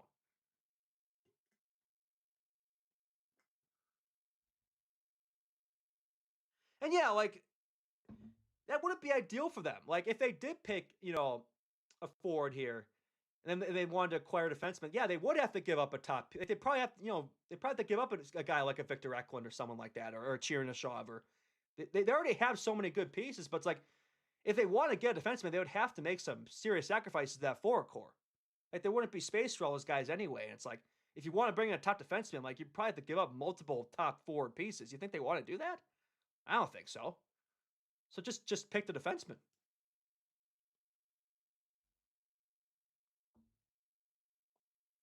Again, I don't want to totally gas people up here, saying it's going to happen. Like I'm not, but I'm saying too, like I'm going into this draft with the thought that it can happen.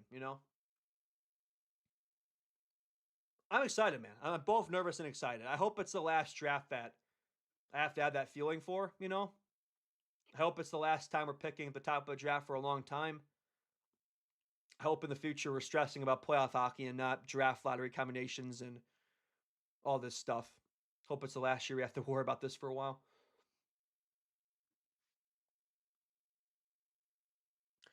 Could Kantsarov be a smaller winger version of Aho stylistically? Sebastian Aho, that's an interesting comp. I see some Svechnikov in him. Maybe I'm just saying that because he's Russian, but like Kantsarov to me, like he seems like a dual threat in terms of both a playmaker, sniper. He seems like he's defensively responsible as well. Decent skater, like not an exceptional skater, but he's a good skater, good puck handler, shifty, good edge work. I'm very bullish on Roman Kantsarov, man. Like I think that's your big X factor. That's like I think there's a few reasons to be bullish about next year's Blackhawks, and that's a big reason right there. It's like we haven't seen what he can do. We haven't seen him yet. Like a lot of these young guys, we've seen them have stints. We have kind of an idea of what they are. Like we have no clue what kind of impact Roman Kantsarov is going to have. And like I like the fact that like if you look at our pool, like we have mostly guys who project as centers, but Kantsarov is like one guy where it's like that's a surefire winger right there. It's going to be in your top six. That's going to be playing with Bedard and Frundell in the top six. Like that's been in the KHL for 3 years now. He's already like 21 years old. Like my point is like he's a guy that should be positioned to come in and be an immediate impact player from day one. Like I don't think this is a guy that's going to have some long transition to getting to that point. I think from the moment he arrives, that's a guy that can be a top six piece, which is what we desperately need. Like we desperately need that. I mean, we're heading into year 4 here. Bedard hasn't had that guy yet. It could be Kantsarov. It could be Kantsarov. He might be more of a second line guy, but like if he's playing at Bedard, I don't know. I'm excited for him, man. I'm really excited for him. Anyway, second period. Second period is underway. Yeah, he's coming. He signed his ELC. He's coming. And he's going to be in the top 6 next year. This is not a guy who's going to be... He will be playing at Bedard and Frundell next year. Absolutely. If Blashill's smart, which we're still determining that. We're still determining that one, but if Blashill's smart, Kantsarov should be in your top 6. I hope he doesn't try to do what he did with Lardis with him.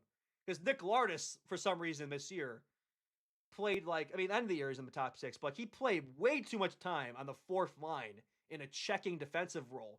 Like, my brother in Christ, Nick Lardis is a sniper. He's a skilled player. He needs to be on the top 6. What's he doing on the 4th line playing with Landon Slaggert and Sam Lafferty?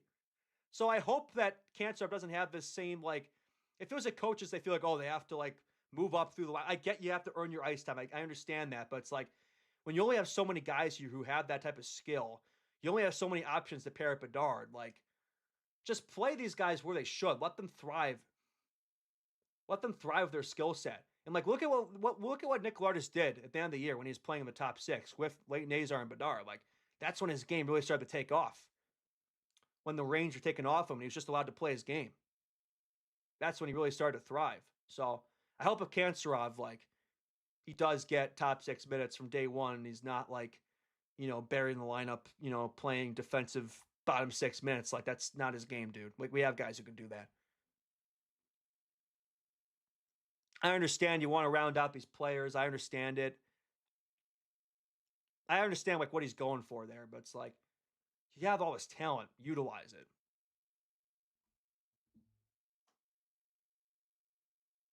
Yeah, that's what gives me hope is like with Frundell, like they didn't do that with Frundell. It's not like Frundell was like came in and was playing third, fourth flank. No, Frundell was playing literally his first 3 games. He's playing first line wing Bedard, and then he's moved to the second line center for the last 9 games.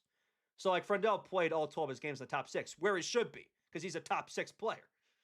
He's a core forward piece of the future. That's where he should be playing. So yeah, I think they'll do the same thing with Kanserov. I see no reason why they shouldn't. Especially too, like Frundell, like I thought maybe they would with him because like he is so young. Frundell is a teenager. I thought maybe they do start him off sort of third line and he kind of work his way up because he's so young and 2025 draft pick. He's a teenager. Like they might want to kind of limit his minutes of stars, especially if they're going to play him at center too. But no, it's like he was fed to the wolves right away, which I love that. I think that's great. And Kanserov, like he's a 2023. Like Kanserov is in the same draft as Bedard, 2023 draft pick. So it's like, it's not like just a teenager coming in. Like he's 21 years old already. He's kind of a KHL veteran player, So like he's kind of been around for a while in professional hockey. So it's like, bottom line, this is a guy who absolutely should be NHL ready to where like you could feel comfortable throwing him a top 6, spot and he's not going to burn you, I think he's going to be ready to go. But we'll see. It's also going to be a transition too because he's so used to the European style game. Frundell transitioned really well. Like I was impressed how quickly Frundell transitioned. I thought he might have some struggles this year. Just based on the fact that you're coming into this young Blackhawks team, you're a teenager, immediately playing top 6 minutes against top matchups. I thought Frundell might initially, struggle a bit. My God, he didn't. Like Frundell was the Blackhawks' best forward in those 12 games, and that includes Bedard. I think he was. I think he was better than Bedard those last few games there. Like he immediately looked like a veteran. Like I was so impressed with him. I'm not saying Cantor's gonna come in and have the same impact, but like I think he can. Like I think if Frundell can make that transition, why can't Kanserov? And he's been around longer. He's older. He's got more experience. I wonder what and he could be playing a Frundell too. I think more likely is with Bedard though,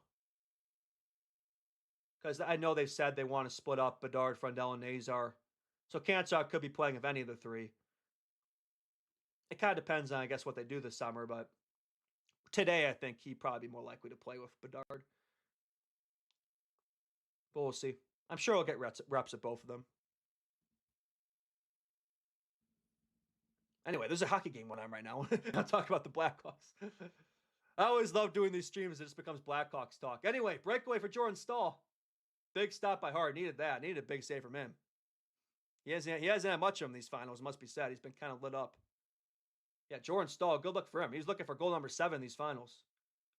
Looking to strengthen his case for the Conn Smythe. Vegas suddenly, to start the game, Carolina had way more chances, but Vegas actually has more shots than them now. So Vegas has kind of been getting some momentum here. Starting to get into this game. They've had a good period so far, it looks like. See if Carolina can hold this lead. Probably going to need to extend it. Vegas is going to get one at some point here. So if you're Carolina, you want to keep the pressure on. You don't want to sit back here, right? You do not want to sit back. Got to keep the pressure on.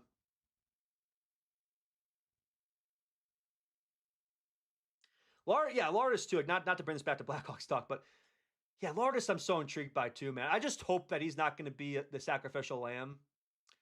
Because I do think if there is a big trade this summer, there's going to be a sacrificial lamb, and I just hope it isn't Nick Lourdes. Because I really like Nick Lourdes. I think he's going to be an outstanding second line, 20, 30 goal guy, get you a big goal, hard worker, complete player too. Like these scouts kept saying that Lourdes is like this one-dimensional player. Could be anything, but they were so wrong about Nick Lourdes. They were so wrong about Nick Lourdes. The amount of people that told me this guy's not going to translate. He's a juniors merchant. He's too small. He's going to get pushed around. Absolutely not, man. Like the confidence that Nick Lard has played with, and he only played half the year too. Like it's going to be his first full season. Like probably going to be playing in the top 6, maybe third line of Nazar. I'm so excited for Lardis, man. 2-1 for Vegas. Oh, what a move. Good save, though. Or was that blocked? That may have been blocked.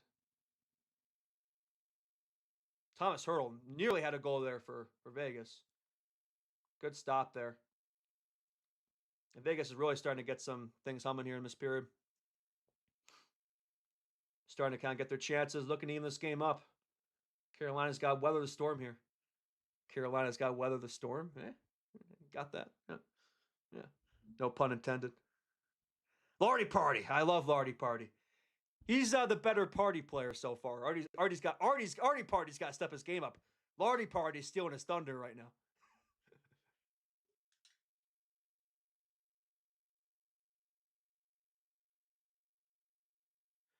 Yeah, man. Like the Hawks are going to have a ton of color threats next year.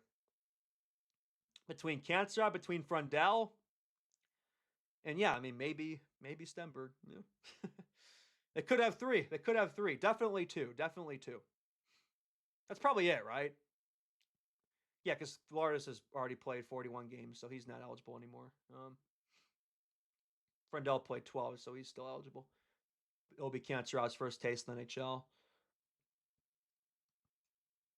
All those defensemen have already played enough games, I think. So, yeah, I don't think anyone else will be called or eligible. Boisvert, I think, will be in Rockford next year. I think Boisvert will be in Rockford. I'm sure he'll get reps at the Blackhawks, but I'd be surprised if he made the team out camp. To me, it looked like he needs time in Rockford based on what I saw.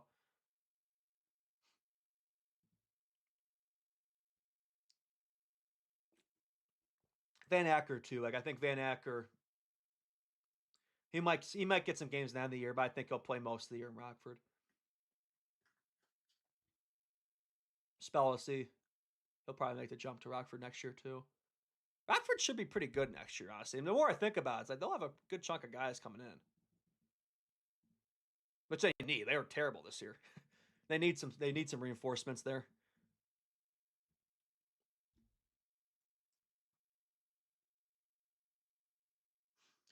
I know, man. Like that. Like I both. Like, I love to see it, but part of me is like, I like some credit here. I am not the Blackhawks admin. And like, I don't think it's a coincidence, man, that like they've suddenly been doing so much more like meme type content and like they've been promoting the young players more and all this stuff. Like, I don't want to take credit for it, but it's like, you can't tell me that I haven't had an influence. Maybe I'm being delusional. Maybe I'm hyping myself up too much, but I know I'm not though, because I've seen them view my stories. The Blackhawks, Danny Wirtz, I've seen them view my stories. Like they know I exist. I know some people in the organization follow me, and some of the players too. Kancherov still follows me. I don't know if we'll see if that remains when he's here, but they know I exist. Basically, I mean, they see me in all the comment sections, and not to gas myself up, but like I am the largest Blackhawks account on Instagram. It's not the Blackhawks, so like, yeah, I'm sure they have somebody. I'm sure it's somebody's job in the organization that just monitors like what fans are saying, like who just monitors fan input, things like that. I'm sure that's a thing. Maybe I'm being delusional there, but not my fucking camera again. Jesus. Give me a second, Chad. I will get this camera fixed. I don't know what. I think this is going to happen again. Ah, god damn. This camera's been letting me down, dude. So annoying. I think I got it back. Maybe. Ah, dumbass camera. Give me a second, Chad. Don't go anywhere. I will get this fixed. You can still hear me. You still got my audio, so I can still talk to you guys while I work this out. Stupid Elgato, man. This shit is garbage. It's like 5 times now this thing has gone out during these live streams. Absolute garbage camera. Absolute ass. I will be sending a bag. I got it fixed. There we go. Immediate 1-star review. Absolute ass, chat. But we got it fixed. We're all good. Let me get the camera or the time back where it was.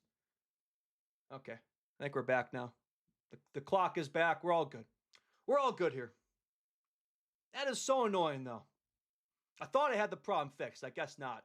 I think it's an overheating issue because like I've never had these issues when I do the videos, but I think when I do these streams, it's like a bit much for it, and sometimes the camera just randomly shuts off. I think it's an overheating issue. So I don't know. Maybe I need a different camera for like the live streams or something. I don't know because it's only happened during live streams. So yeah, I don't know. I need to figure that out. But whatever, we're good. Yeah, how about that immediately? So I immediately when I start talking about the Blackhawks social media, that's when my camera just decides to go out. Interesting. The forces that be are trying to sabotage this operation.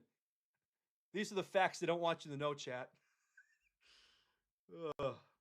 Anyway, let me catch up here. Sorry, I'm a bit behind the chat. I'm probably being delusional there. Like I doubt that I really have much of an impact, but I don't know. I saw them though. Like there was a game with Bedard this year. Like Bedard had, he had that 4-point game against Calgary, and like one of my favorite templates I use is the absolute cinema Bedard meme. Like if you remember last year, like even the year before last year, like I did that meme of Bedard, the absolute cinema meme, but it was Bedard. The Blackhawks literally posted that meme on their Twitter after one of the games. It's like literally like what it's the same template I use. It's like, well, where'd you get that template? Where'd you get the Bedard absolute cinema idea? Because like absolute cinema is like I say that all the time. Man. That's my tagline. I know it's a popular meme. I know, but like if you've watched me for like, these past few years, you know that's my tagline. And like I've used that meme a billion times. I literally say it before every video. Absolute cinema. And like they just happened to post Bedard absolute cinema this past season after a big game. Like, very interesting. I'm probably being delusional, but I don't know. I'd like to think I have at least a small influence on the social team. Because like the Blackhawks, like I would say, like they've made a lot of progress there. Like I think the social media team's killing it these days. And like I was very critical of them a few years ago. Like I thought a few years ago, like I didn't think they were doing enough. I didn't think they were promoting the young players enough. I didn't think the content was that interesting. Like I was very critical. I didn't think it was. I didn't think the operation was that good. But I don't know what they've done. If they brought in a new team, I think they have because like I remember a position opened up on LinkedIn last summer. I think they got a new social media manager there. Wasn't me. um, but yeah, I think they changed up their team there, and it's been good. Like the social media team's been killing it there this past year on all platforms. So yeah, like credit where it's due. They've been doing a good job. They've been doing a good job, especially like there's been more content, around the players than outside the rink. Like you've been seeing them promote Bedzar, Bedard, Days are together. You've been seeing them, kind of promote these players more, and I think that's great because that's what you saw in the 2010s. Like you'd always see, the team did a great job promoting the Canes and the Tazes and all that. Like I think they've been doing a better job of that. Like all the players have kind of gotten their props and there's sort of a fan base around all of them, and like I think they've been doing a good job of like showing more content outside the rink, especially with every shifts. The every shifts are great on YouTube. I haven't checked those out. Like really good behind the scenes content. No, like it's been good. Like, the content team has done an outstanding job, I would say, the past year. So props where it's due. Like they've done a good job.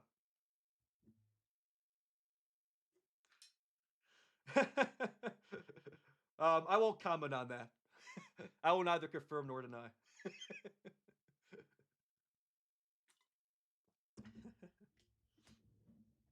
No, I did apply. I did apply for the job, but I didn't get it. You know why? They wouldn't hire me because I give the team because they would have to pay me them to do what I'm already doing. Like I provide them PR. I provide them. So why would you hire me? Yeah, like it wouldn't make sense for them to hire me because then I'm not doing this anymore and I'm just doing the job for them. But like they could just have somebody else do that, and then I'm still doing my thing. I'm still doing. I give the team pretty much free PR. So like, why would they hire me? It wouldn't make sense.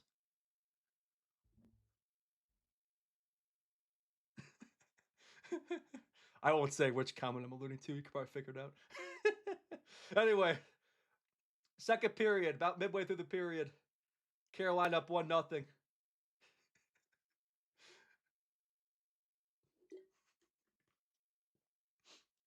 They hate you because they ain't you. Suffering from success. Exactly. I am suffering from success. If the team could start giving me some results here, I won't be suffering from success. I'll be enjoying success. Ugh. It would make my life a lot easier, man, if this team could lock in. Like, yeah, I do think, not to glaze myself here, but I think the fact that I've been able to grow this platform despite the fact they've been a bottom two team the past 3 years, I think that should be studied. Imagine what I could do if a team was actually like here right now, like in the playoffs, a competitive hockey team. Like I've been doing this page and this content machine for the past 5 years, and the Blackhawks have been in the middle of a rebuild in the basement of NHL. you know, like imagine what I could do with a good team. I'm like the Connor Bedard of NHL content creators. Like I'm making the most of the machinery around me. I don't have the line mates, I don't have the support, but I'm getting the most out of it. But like I'm not fulfilling my potential yet. Imagine what I could do with the line mates, with the support, with a winning team around me. Me and Bedard are so alike. I am absolutely coping right now. Oh, I forgot the clock. Jeez. I always end up forgetting about the clock in these streams. We are at 11:48. Yeah, I was like 4 minutes behind. Whoops. All right, now we're good now. All right, Ghost at the point. Carolina looking to extend their lead.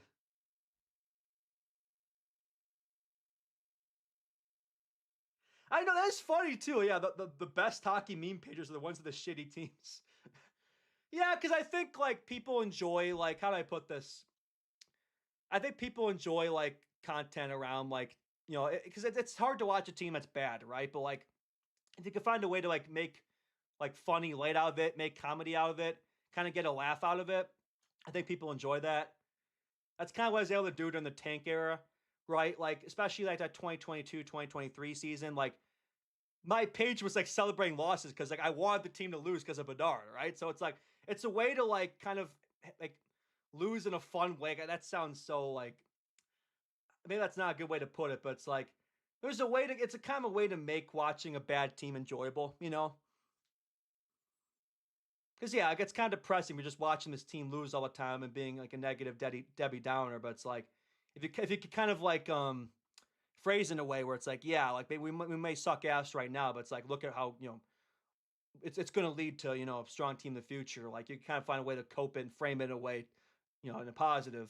Um, I don't know where I was going there, but basically, I think that doesn't really surprise me. A lot of like those popular pages are around the teams that are bad because I think people like watching other people suffer. Like I think you see it with Steve Dangle, the Maple Leafs, right? Like you look at like the past playoff runs where the Leafs would be losing the first round, and like people are tuning in to see Steve Dingle's reaction to the Leafs choking every year. So it's like I think people like to watch other people suffer, and that's why those pages, why my page has probably done so well. People probably want to see me lose my mind after every losing Blackhawk season. I don't know. There's something about that. We find entertainment in our suffering, I guess, if that makes sense. Because it's relatable. That was kind of word salad, but I think you guys kind of understand what I was saying there. Yeah. I'm like Michael Scott. Sometimes I lose my train of thought and I just hope I, get back in the right track. Anyway, Bora Battle down low.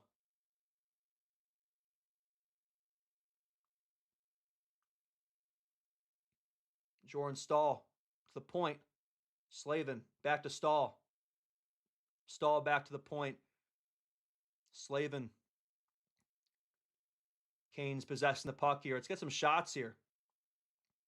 But the Canes haven't had like many quality chances in a while. They need to get some shots here. Get some pressure on Hart. Shot from the point, didn't reach the net.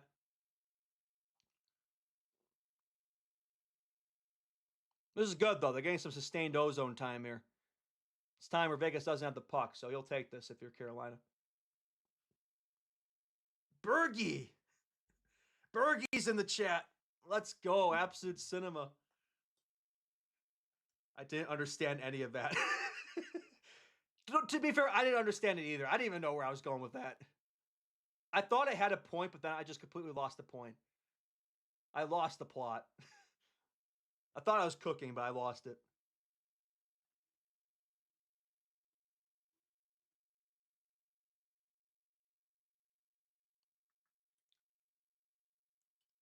Good to see Bergie in the chat. We recently did a stick and puck session at a Fifth Third, or I guess the Blackhawks Ice Center now, right? That's what it's called now, right? The Blackhawks practice arena. Really nice that they dumped the place, by the way. Like, I don't know if you haven't been to the Blackhawks practice arena, like they've recently renovated the place. It's really good. It's really nice that they've done there. They added a few more rinks. Blackhawks Hall of Fame's there now too. They added a bar in there. Really good. They've done the place. It's cool to see the renovations. It's like basically like two different rinks now, so it's quite a bit bigger than it was before the expansion. I enjoy going there every now and then for stick and puck sessions. It's a good time. So yeah, if you're ever down to do a stick and puck session, hit me up and maybe I'll see you there. Yeah, it's fun to be back on the ice. I like to get back out there every now and then. I heard Bedard needs a line mate, so it's like if the Hawks are looking for anyone, you might be missing somebody here. I don't know.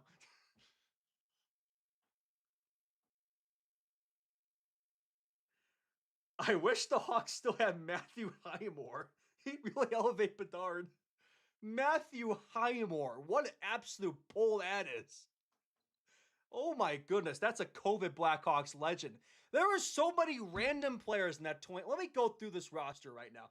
There are so many random Blackhawks on that team. How was that team as good as it was? Like, I thought that 2021 Blackhawks team was going to be like the worst in the league because, they were without Jonathan Toews. Kirby Dach was injured for most of the year. I thought the team was going to suck, but like they were actually pretty good. Like, I mean, they weren't good, but like they were better than we thought they would be. They were a 500 hockey team. They were what? They were 24, 25, and 7, whatever they were. Like, they were actually pretty good. They got the good start too. Because Kevin Lankinen was cooking. Patrick Kane was on one that year. Like, he was on an absolute tear. DeBrincat was, the Kane-Cat connection absolutely carried us that year. Yeah, look at this. Kubalik, Pius Suter, Matthias Yamark, Carl Soderberg, Vinny Hinostroza, David Kempf, Wyatt Kalynuk, Ian Mitchell, Nicholas Beaudin, Mike Hardman, Matthew Highmore. Like, who? Like, just a team of a bunch of nobodies that they were pretty good. That was a fun year. There were like no fans too. You just played teams in your division, so we played the Red Wings like 10 times that year. That was a fun year. I enjoyed that season.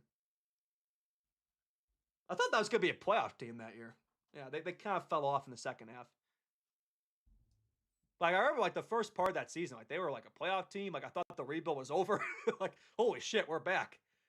Clearly, Stan Bowman thought we were back too, because that's the offseason where he decided that, trading for Seth Jones was a great idea and signing him to a $9.5 million contract. So, yeah. Clearly, Stan Bowman also overreacted to that season. Oh, I forgot the clock again. Jesus.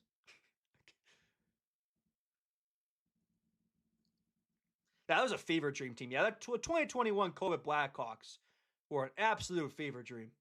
Like, I still question if that team was really real. Like, did I imagine that team? Was I on something? What a weird time, man. 2020, 2021. Like, what a strange time to to be a member of society.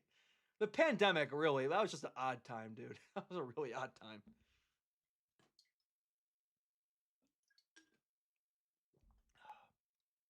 There was some pretty good hockey during that time, though. Like, the hockey was pretty cinema, not gonna lie. Is Adam Clendenning still a pro? Adam Clendenning, my goodness gracious. We're really pulling up the stops today. I don't think so. I could be wrong. Let me check. I will check for you. I have not really paid attention to the game. Oh, this is fun. Adam Clendenning. Yeah, check. Give me some other polls here. Who are the most random Blackhawks you could think of? Give me your most random Blackhawk. Clendenning. Why is he not showing up here? There he is. No, he's still playing. Where's he playing? No way. Adam Clendenning is playing at the Shanghai Dragons. Ni hao, ni hao. You cannot make that up, man. You cannot make that up. He's playing at the Shanghai Dragons. So Andre Burakovsky's going to be his teammate next year. Oh, the Andre Burakovsky Adam Clendenning connection will feed Shanghai families. Oh my goodness, that is hilarious. Clendenning's too good for the Shanghai Dragons. He's got to be the best player in that team. Who else plays for this team? I think Jake Chelios plays them too. I think Chris Chelios' son plays for them, I think. Or he played with the Kunlun Red Star. I don't know if he's with, okay, maybe he doesn't play for the Shanghai Dragons. I know he was with the Red Star. Before the Shanghai Dragons, yeah, they're the Kunlun Red Star. Back in the day.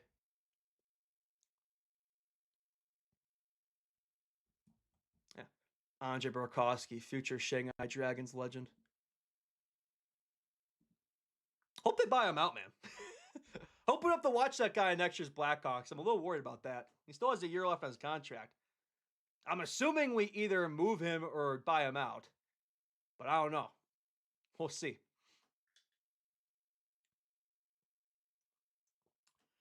Andrew Desjardins. Yeah, he was on the 2015 team. Ryan Carpenter, Lucas Walmark, Ben Smith. Oh, Ben Smith, 2011 Vancouver legend.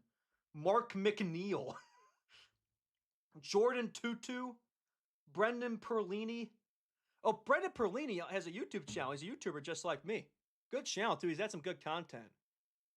Dale Weiss. Thomas Fleischman. David Runblad. Ryan Garbett. Brandon Peary. These are some polls, chat. How about Rob Klinkhammer? There's a poll. I love this. One of my favorite off-season traditions is just like compiling a list of like all the most random Blackhawks I can think of throughout the years. There have been a lot of them. I mean, a team that's been around for 100 years, of course. There's going to be some random guys. How about Anthony Duclair? He was a Blackhawk for a bit. Alex Fortan. Get Perlini in the program. Yeah, I'll reach out to him. I want to start doing. I should start having more guests. Yeah, I've done a little bit of that, but like that's one thing I haven't done enough of. And there's a few things I haven't done enough of, but next season I want to do more guests and stuff. Oh, there we go. Carolina, baby. Jackson Blake. I believe Taylor Hall assist. I think. Let's go. 2-0 Carolina. Suck it, Vegas. Boom. Jackson Blake masterclass. Son of Jason Blake. USA World Juniors legend. I still remember the goal he scored versus Canada that was disallowed. I'm still mad about that. That was the year that Bedard's Canadian team cooked us 6-2 or whatever. Boom. That second line, man. This second line for Carolina has just been so good. Look at this pressure, just relentless pressure. What are the Vegas defense doing here? Just terrible puck management in a cup game. Like, what are you doing? Noah Hanfin just gives it the puck. Mitch Marner's just standing there. Boom. 2-0 Canes. That's a big goal for them. Needed some Geico insurance here. That one goal wasn't going to be enough. Jackson Blake, 7th goal of the playoffs. What is that? Point number 20 for him? Is Jackson Blake going to win the Conn Smythe?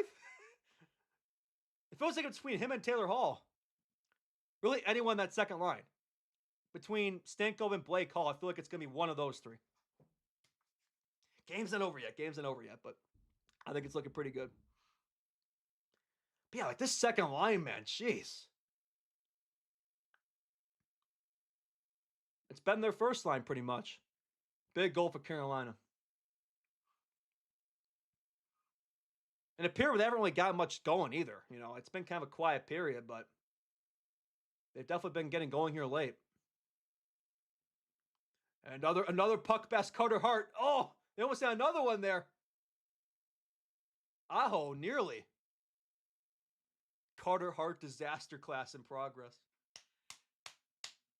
I know the Canes are playing hard, but they're playing like they're down 3-2. I guess they're playing like the Cups in the building. I mean, the Blackhawks, they would always win in Game 6. 2010, 2013, 2015, the Hawks always won at Game 6. So the Canes are doing their best Blackhawks impression. Who needs a Game 7? Who needs a Game 7? Just do it now. I mean, NBA ended yesterday too, right? Knicks. Not that I pay attention to the NBA, but I guess both NBA and NHL championships will be decided this weekend. That's what it's looking like. How about Jalen Brunson, Blackhawks legend, Blackhawks fan there? He tweeted something back in 2015, one game away, and the Blackhawks were one game away from winning the 2015 Cup. That tweet's gone viral since for obvious reasons, and I guess he was a Blackhawks fan growing up because he went to high school around the Chicago area. That's pretty cool. The Blackhawks tweet something saying they'd send him a jersey or something. So that's pretty cool. So yeah, I respect Jalen Brunson for being a Blackhawks puck knower there. That's pretty cool. Although I'm not gonna lie though, I was pulling for the Spurs. I wanted the Spurs. I wanted to see Wemby. Big friend of Bedard there.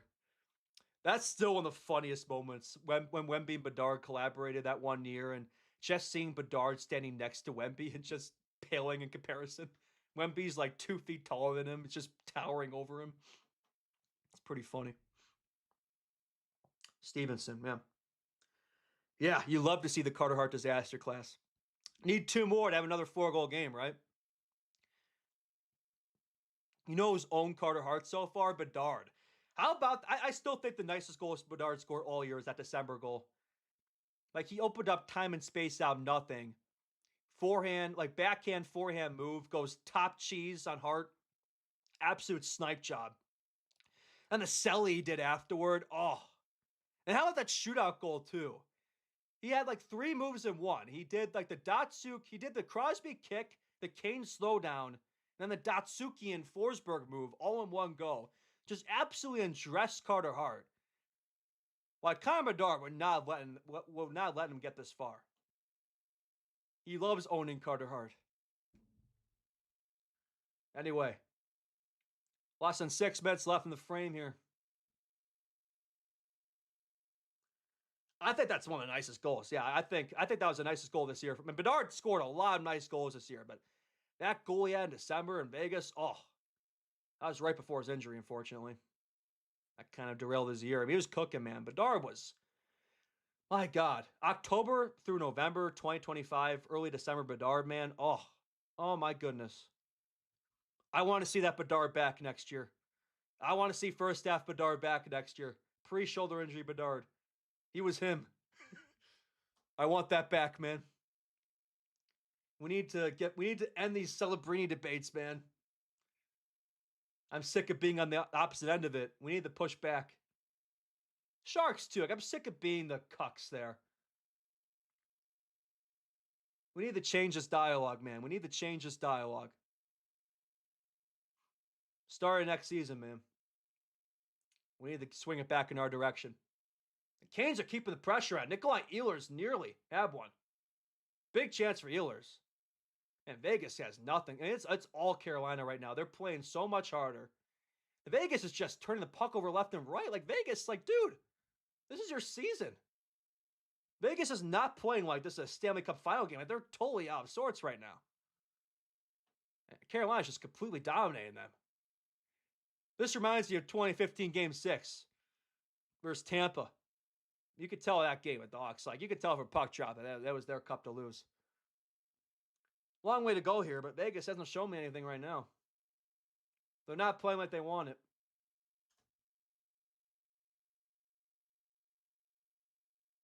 Oh, thank you, man.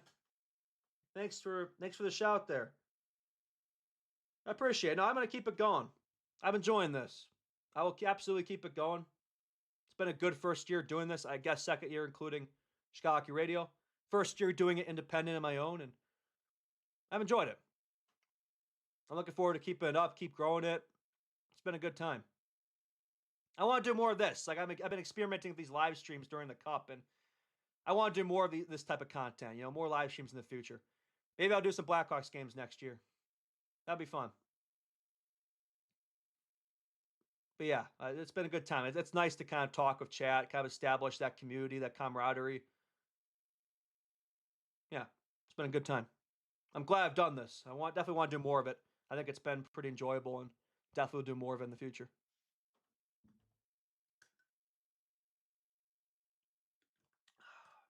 Yeah, I know. I mean, it's 2 goals, but like Vegas just looks cooked to me. I mean, they just have no life right now. Oh, now they're in the box. Rasmus Anderson in the box at Torts. Oh, Torts looks absolutely pissed. By the way, how about Torts' quote after Game 5? He said, and I quote, he said he was going to leave his stuff there in Carolina because they're going to be back for Game 7. If you lose this game, that quote is going to age like milk outside on a sunny day. Like, For you to say something like that, you better, like, own up to it. Oh, I'm leaving my stuff at Carolina. We're gonna be back for Game 7. Oh my goodness, dude. Well, I mean, if they lose, he's gonna have to have somebody get his stuff. They're gonna have to send his stuff on a plane or something, or Tort's gonna have to make another trip down there. His stuff is still in the Carolina hotel for the non-existent Game 7. I know we still got time here, but I mean, if Carolina scores him his power play, makes it a 3-goal game. Like, I mean, you could just start wheeling the cup on the ice already. I mean, if Carolina's up 3-0 after this power play, like, can we just call it after this period? Can we just pretend it's the third? Can we just give him the cup in the second intermission here? Gotta score him his power play. If you score him his power play, you make it pretty damn tough for them. If you're within 2, like, it's still very much a game, especially if they pull the goalie, get too late. Like, if Carolina makes it a 3-goal game as power play, it's going to be pretty tough to come back from that. But down 2, they could easily. Vegas, they've scored goals in bunches. Oh, what a save. Oh, man, Hart actually made a really nice save there. Not going to lie. I thought that was the 3rd goal from Aho. Aho has been robbed twice now in this game. Damn, I thought he had one there. That was a nice shot pass there by Ghost. Aho, if the one-timer in the Ovi spot. And Hart, just a nice glove save. Yeah. About time Hart made a big save. He's kind of a little late there, but...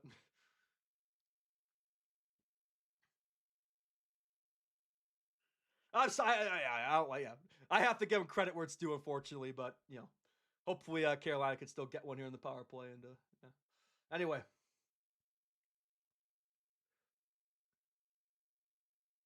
Vegas sets up a turnover here. Looking to get a shorthanded chance. Oh, Marner's looking for a tap in there from Howden. Nearly had one. All right.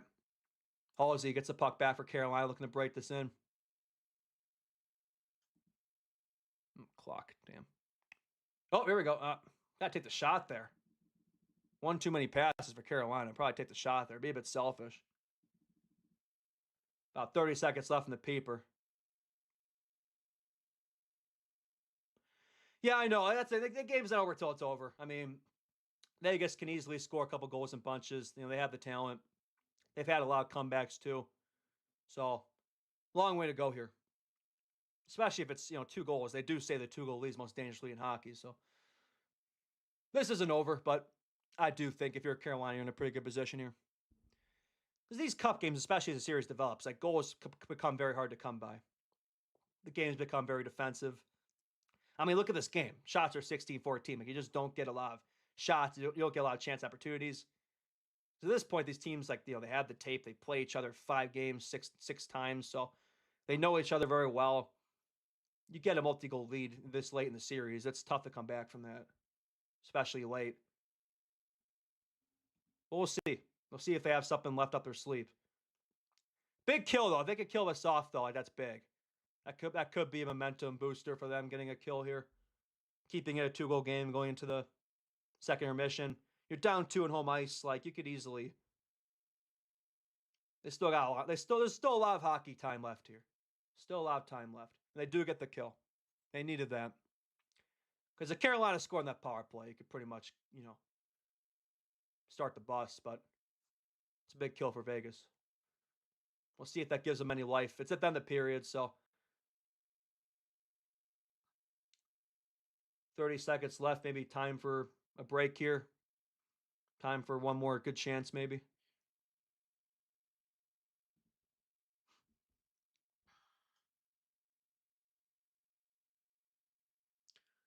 Helping pay off Seth Jones' cap it. Phil, thanks for that.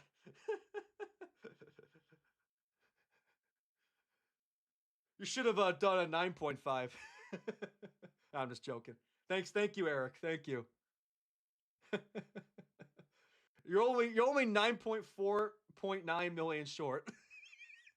Actually, no. I guess we're attaining what 25%. So you're not quite. It's not 9.5 anymore. It's like 2.5. What's 25% of 9.5? Probably 2.5, I think. But yeah, thank you for that, Eric. Helping pay off the salary retention there from Seth Jones. That's great. Appreciate the support. Thank you. All right. Second period is over. Carolina has a 2-goal lead hanging into the third period. Will they protect the lead, chat? Will they hang on? Will this be their cup? Can we start a GoFundMe to buy out Burakovsky? Now we're really talking. Now the gears are really turning. I like where your headspace is at. Because the Hawks have oodles of cap space there for the Seth Jones salary retention, but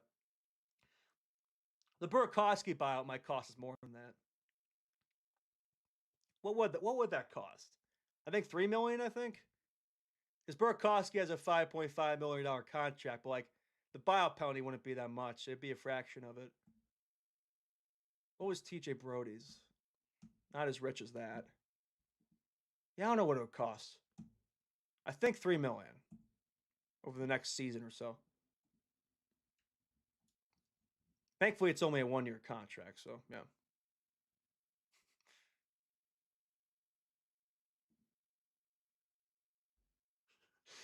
I hope he's bought out, man. I worry that we're going to go in the next year like, oh, well, you know, we had a really good first half of the year. Maybe he turns it around and finds that form magically. Like, dude, he was a complete ghost for the entire second half of the year. Like, you better not be banking him just magically finding his form again. Like, and frankly, I think he was only playing that well because he was riding Bedard's shotgun. And Bedard was, first half of the year, Bedard was producing amongst the very top of the league. So, like, I really think it was just Bedard making him look good. I don't think it was him. So, yeah, I don't know. I think he's just taking up a spot right now. So I hope we do something about that. But we'll see. Because if you know, if he is in the lineup or if he is on his team, you know Blashill's going to play him. Like, Blashill's not going to scratch Burakovsky. Are you kidding me? Blashill loves the guy. So, yeah, I think you have to buy him out or else he's just taking up a spot. That was pretty much every Burakovsky game, man. He was just in his Quinn Hughes era. Yeah. I relate to that. Quinn Hughes ghost just haunting him. Very real from Quinn Hughes. Yeah, I could do that, man. Like, are you kidding me? Like, Burakovsky, I mean, what was his production? Let me pull up Burakovsky's game logs here. This is incredible, man. I couldn't believe it when I was looking at this. Burakovsky game logs. This is insane. Like, and he was playing first line at Bedard, mind you. And this is what he was doing. Let me go through Burakovsky's stats in 2026. Okay, so January 1st, he has 2 assists versus Dallas. He has 1 assist versus Washington, 2 assists versus Vegas, 1 goal versus St. Louis. So first part of 26, he's still kind of cooking, right? He's still kind of riding that first half form. And granted, Bedard was actually injured in this period, so he's actually playing pretty decent. And, you know, January 7th, he has 30 points, 38 games. So Burakovsky, you know, first half of the year, very solid production. He was right up there with Bertuzzi. Like, it was Bedard, it was Bertuzzi, then it was Burakovsky. That was their top 3 in production. So he had 30 points, 38 games first half of the year. January 9th, I don't know what happened January 9th, but from that point onwards, Burakovsky just completely forgot to play hockey. Nothing versus Washington, nothing versus Nashville, nothing versus Oilers, nothing versus Flames. He gets 1 assist versus Boston in the 17th. So there we go. 4-game pointless drought. He gets 1 assist versus Boston. Now watch this. Watch this, ladies and gentlemen. Buckle up. Nothing versus Carolina. Nothing versus Tampa. Nothing versus Florida. Nothing versus Minnie. Nothing versus Pittsburgh. Nothing versus Columbus. So that's the entire month of January. Absolutely nothing. Now we're on to February. Nothing versus San Jose. Nothing versus Columbus. Now we have a 3-week Olympic break. So he's gone an entire month with nothing here. 3-week Olympic break. Nothing versus Nashville. Nothing versus Colorado. So nothing in February. We're in the month of March now. So he's gone 2 months without a point, playing on Bedard's wing for at least 3/4 of that time. Nothing versus Utah. Nothing versus Winnipeg. Nothing versus Vancouver. Nothing versus Dallas. So he's gone 1, 2, 3, 4, 5, 6, 7, 8, 9, 10, 11, 12, 13, 14 games in a row without a point, playing on Connor Bedard's wing on the first line. 14 games without a point. No secondary power play assist. Nothing. Absolutely nothing. No puck off the skate. Nothing. Finally, March 9th versus Utah, he gets a goal. He had that like mini like lacrosse goal. The puck's behind the net. He takes the puck, he flips in the net. Okay, there you go. He broke a 14-game point streak there, and his first goal since January 7th. He went 2 months without a goal playing on Bedard's wing. Okay, so you think, okay, he's broken that point streak. Surely he's going to get going here. He's going to find that form again. It was just a rough stretch. Nope. He goes right back to what he was doing. March 12th versus Utah, nothing. Nothing versus Vegas. Nothing versus Mini. Nothing versus Mini again. Nothing versus Colorado. Nothing versus Nashville. Nothing versus the Islanders. Nothing versus Philly. Nothing versus Rangers. So he goes another 10 games at a point. Is that 10 games? 9 games. He goes another 9 games without a point after just breaking a 14-game point drought. So that's what? 1 point in 23 games? 1 point in 23 games. And like what? 15 of those are playing at Bedard? Something like that? More than that? Yeah, because Bedard, Bedard returned January 9th. Yeah, so Bedard returned January 9th. So that entire 23-game stretch is with Bedard. 24 games on Bedard's wing. He has 1 point. 1. He gets 1 assist versus the Devils on March 29th. So there you go. He gets 1 assist. Then nothing versus Winnipeg. Nothing versus Edmonton. Nothing versus Seattle. Nothing versus Carolina. Nothing versus St. Louis. Nothing versus Buffalo. Last game of the season versus San Jose gets a secondary assist. So last game of the year, he gets a secondary assist. So that's what? I think 3 points his last 36 games, I think. Let me check. I believe 3 points, 4 points. 4 points his last 36 games.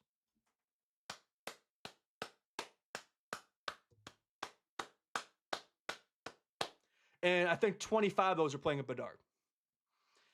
Absolute ass. Absolute ass. But like that's what's so weird though is like he was really good those first couple months. Like I don't want to completely dogging that guy because like first couple months he was good. Hell, we thought he was the guy. We thought, oh my God, Bedard's finally found his line mate. He's cooking. He had some really nice goals, not just that Michigan goal, but like remember that he had that in between the legs goal versus Winnipeg. Remember that? Probably one of the nicest goals of the season. Like Bedard's at the point, he finds him net front, he goes between the legs and puts one past Hellebuck. One of the nicest goals I've ever seen. And yeah, like he was nearly a point per game player first half of the year. Because yeah, he had 30 points his first 38 games, then he had 4 his last 36. So like he was like a 60-point player first half of the year. So like he was good in 2025. 2025 he was very good. I don't know what happened when the calendar flipped to 26, but just something happened, man. Something happened. He just completely fell off a cliff. So weird. I've never seen anything like it. I've never seen such a Jekyll and Hyde season before. So yeah, I don't know. If you keep him, maybe he magically finds that early form again. I don't know. 11 goals, 22 assists, 33 points in 75 games, I think. Something like that. Which, it's not bad, but considering how the year went, and considering he was riding shotgun up Bedard for the full season, it is. Like, that wouldn't be a bad stat line for most players, but like, dude, you played most of the year with Bedard. Like, that's not good enough. So yeah, that's pretty nuts, man.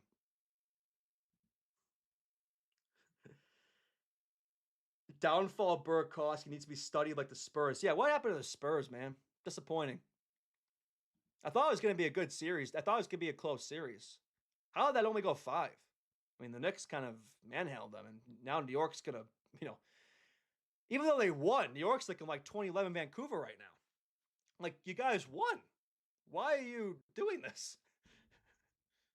You won. It's looking like 2011 Vancouver right now. I can't believe what I'm seeing over there. That's New York, though. I guess I shouldn't be surprised.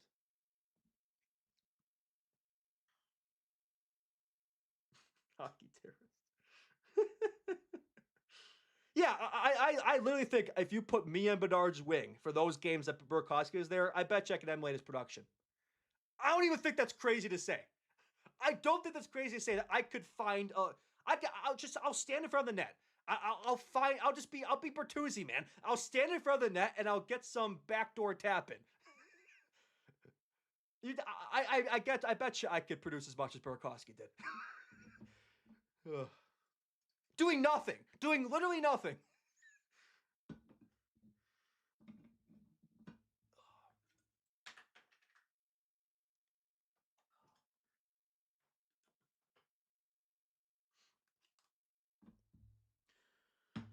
I'm not going to lie, Donato has been the most fun player to watch after Bedard this rebuild. That's kind of sad.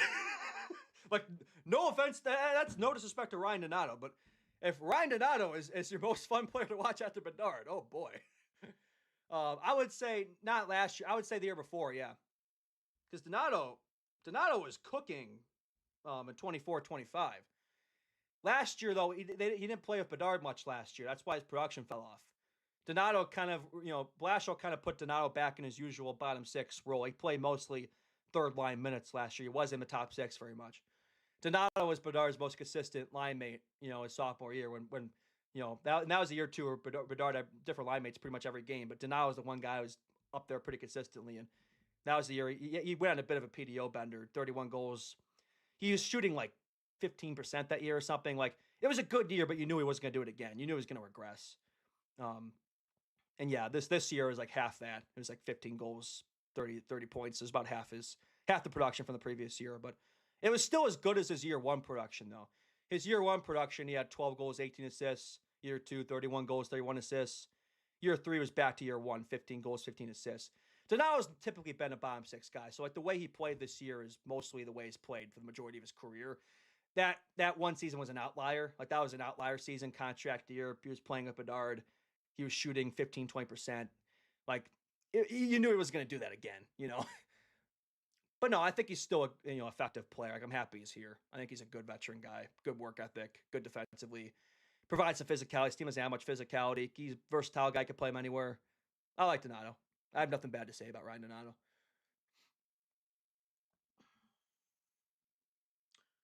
Crevier. No, that's a guy. Now that's a guy right there. Oh, Liam Ryan. Look at that.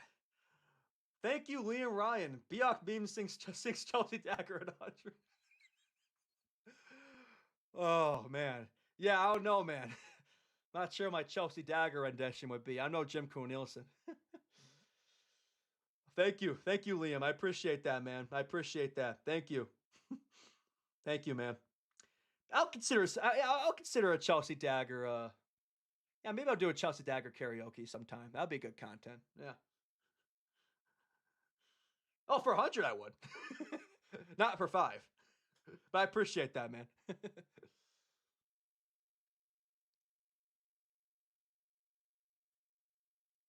Crevier, man. Louis Crevier, man. I mean, that was a surprise player of the year. That was by far the pleasant surprise of the year. Like, I did not see that coming. Like, you could argue he was our best defenseman last year. Louis Crevier, the 7th round pick. Who would have thought? I wouldn't. 6'8" Mountain, the behemoth. I love Louis Crevier, man. That's a core guy right there. That's your perfect third pair defenseman in the future. Shutdown third pair guy, 6'8", 220 plus. Zdeno Chara on Timu, man. Louis Crevier. Yeah, the big Louis Crevier. The twin towers of Crevier and Vlasic.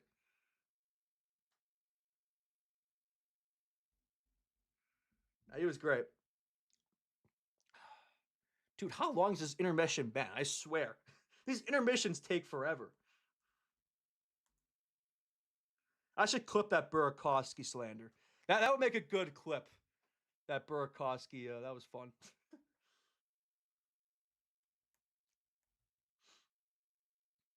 All right, we're almost done with the intermission. Chat, do you mind? I'm going to take a quick you-know-what break for a second. I'll be back in 1 minute. Please don't go anywhere. I will be back. I got to go. I'll be right back. Give me 1 minute. Gotta drain the weasel here.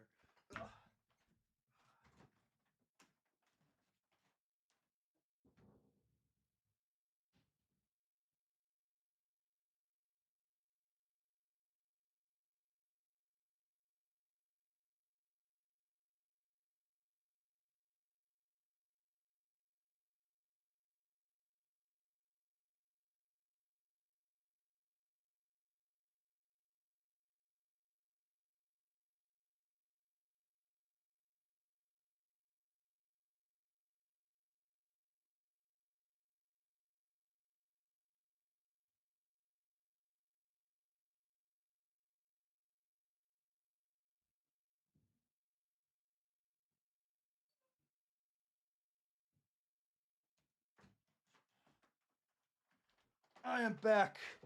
I am back, baby. Hello, we're back, department. I'd like to file a claim. Oh, yeah, you guys actually stayed. Oh, thanks. I thought everyone's going to leave.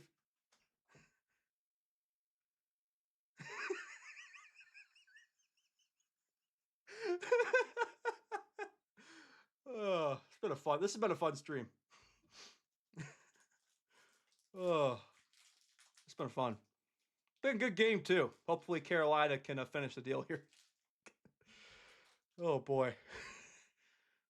What's a sus counter at the stream, boys? It's been a lot of sus lines in this one. I forgot about this protein bar here. Forgot to add my protein bar for my workout.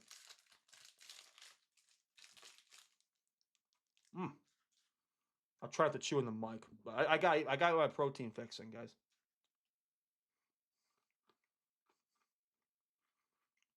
It's good stuff. No free ads here. No sponsor ads here, but these Gatorade protein bars. Perfect after a workout.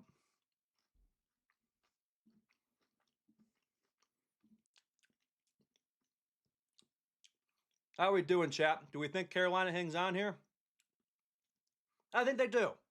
I think they hang on. Hope I don't jinx them. I think Carolina finishes the job here. I think Taylor Hall wins the Conn Smythe, Blackhawks legend. Who gets the cup first if they win? Jordan Stahl's our captain. Who's he hand off the cup to first? Probably Taylor Hall. Probably Taylor Hall. Could be Aho, could be Svetch. And who else could it be? Let me check this actually. I think there's a lot of guys that could get this cup first. I don't want to be premature here. I'm just thinking ahead. Who's like the longest tenured guy here? Jordan Stahl, but like after Jordan Stahl is the longest tenured player. I think it's Taylor Hall. Yeah, I think so. Oh, maybe Freddie Anderson. I know they pulled him, but like he's been around for a while. No, I think it'd be Taylor Hall. Yeah, we'll see. Yeah, Slavin.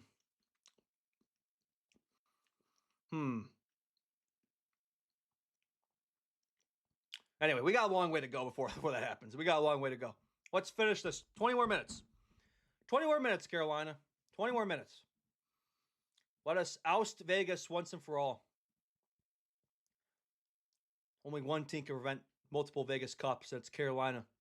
Job not finished. As Kobe Bryant would say, job not finished. Let's now finish the job.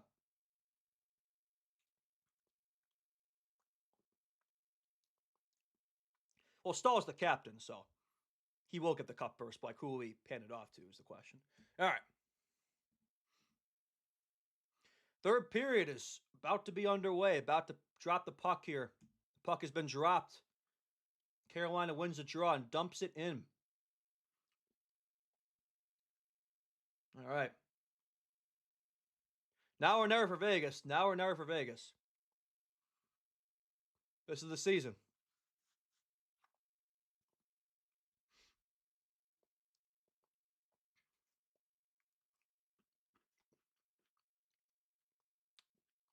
Aho dumps it in for Carolina.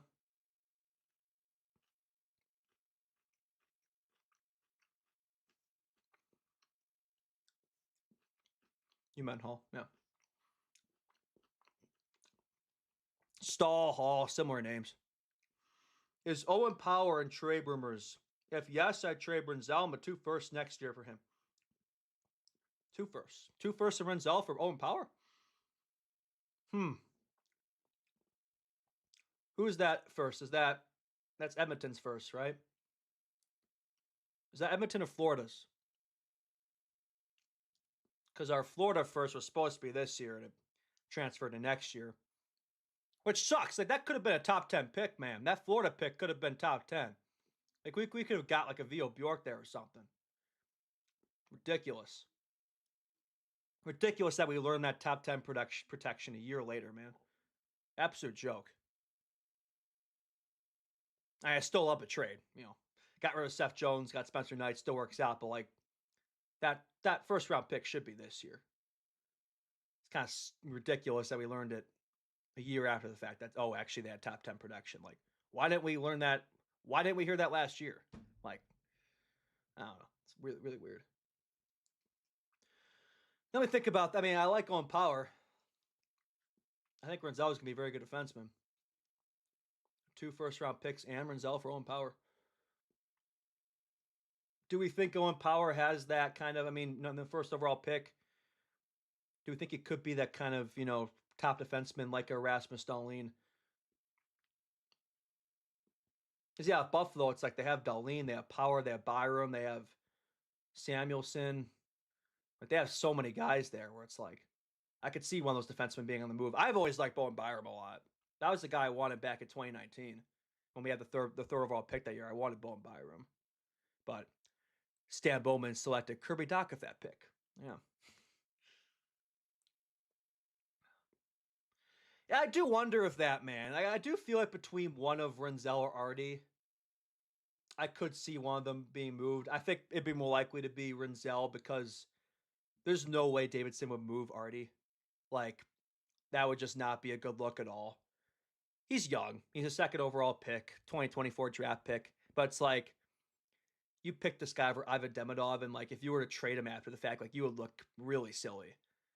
So if one of those right shot defensemen will be moved, if we were to, like, let's say in this draft, like, we took Chase Reed, and Chase Reed eventually emerges as a top 4 guy.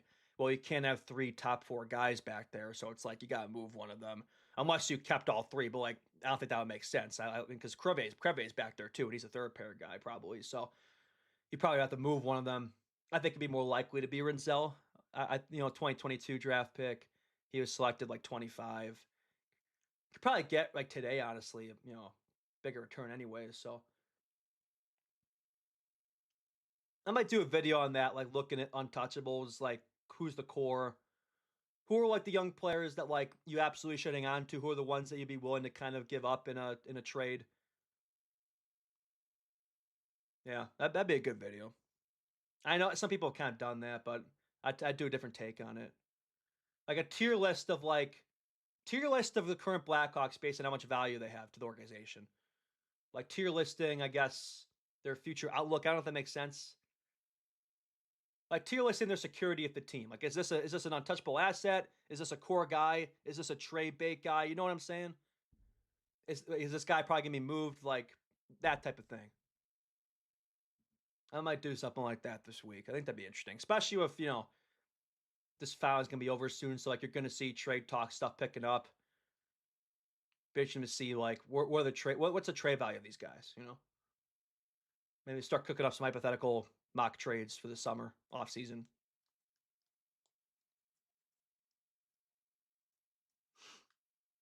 Keandre Miller. Power could be a Keandre Miller type guy. I mean, yeah, he's been great for Carolina, man. Definitely a much better fit there compared to New York. Oh, this blasted camera again, dude.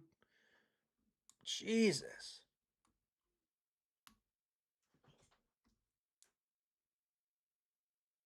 This thing is ass, dude. Absolute ass camera. Ugh, fucking letting me down, dude. Give me 1 sec, chat. It wouldn't be a Biok Memes live stream without the camera randomly going out on me for no reason. Always picks great times to do it, too. We love that, man. I think I need a different camera for these live streams because, like, this is getting ridiculous. I have no clue why it does. Or maybe I just use a different camera. Maybe I just use the laptop camera instead. Maybe that would work. I don't know. You still got the audio at least, so like at least you could still hear me. But that's really annoying, man. 16 minutes here, 15:59 left in the third. Carolina trying to hang on to this 2-goal lead here. I will commentate this like nothing is happening.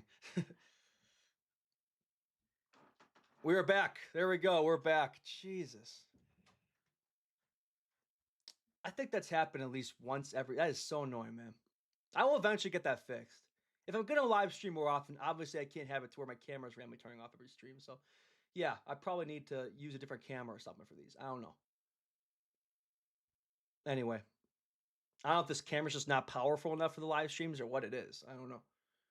I think like if it's like a certain length, if it's too long, like it starts having issues. I don't know. Anyway, Carolina looking to hang on to this lead here. Now this is crunch time for Vegas, man. Crunch time for Vegas. Now or never for them. Yeah, I will absolutely light up this. I mean, this is a camera that should be. It's a Nikon, like it's a powerful. I think it's a pretty powerful camera. Like it should be good enough for the live. Like, yeah, there's no reason it shouldn't be good enough for this. So yeah, I don't know. I will definitely let them know how I feel about it. But it's been perfect. It's been fine for the recordings. Anything record, I've never had an issue. It's only the live streams where I've occasionally had problems. So I don't know. I don't know what that's about.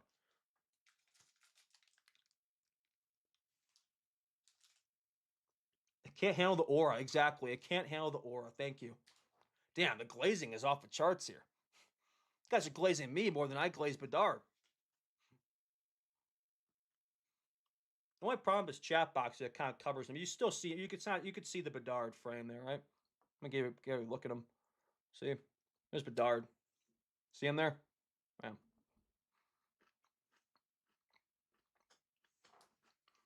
Kind of covers Bedard.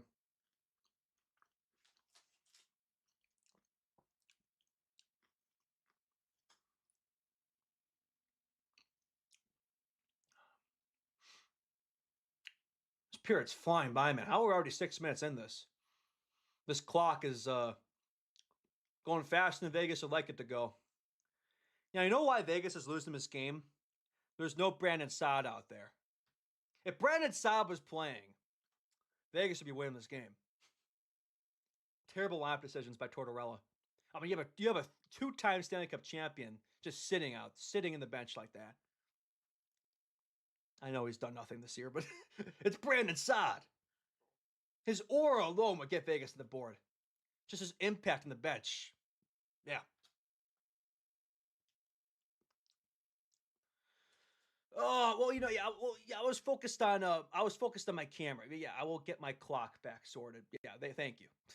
There we go. Now we're back. Because you're doing like three things at once. I'm watching the game, I'm running a clock, and I'm reading chat, and then my camera decides to go off. So there's like four things happening at once.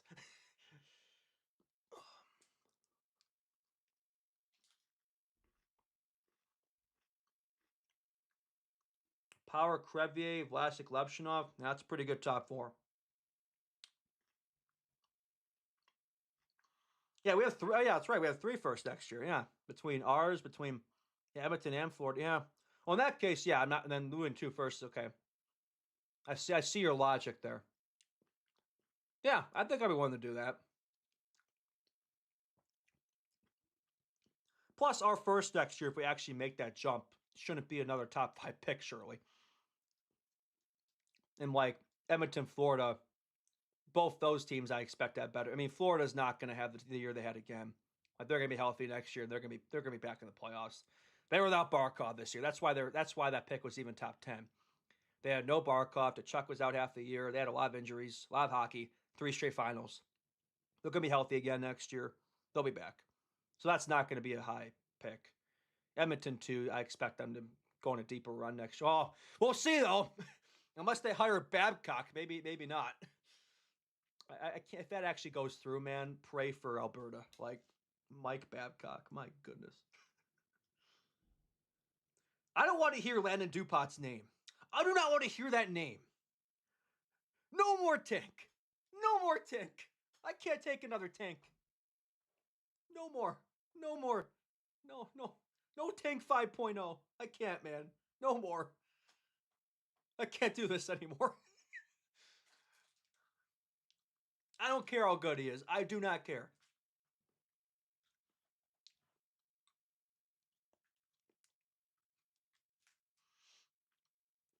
Give me a playoff team, man. That's what I want. I miss those days.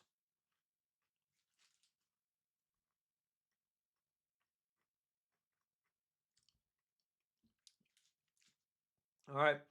13:43 left. See if Vegas has anything here. Oh, clock. Yep. See if Vegas has any life in the tank. Marner. Oh, nice block. Was that Slavin? What a block. Was that Jarvis? Good play. Here comes Seth. Jarvis! Boom! Nearly. What a play by Jarvis. Hart finally decides now is the time to lock in. Not sure whether this was for the series up to this point, but now he's deciding to lock in.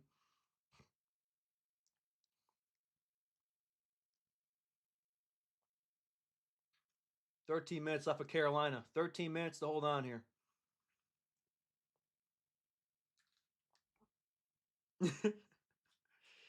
Yeah. And Netanyahu wants to see another Blackhawks tank here. Surprising it come through from Macklin. The heart votes there. I guess he finished fourth, so he's pretty close. I think that's why the Sharks put up the pick too, right? Yeah.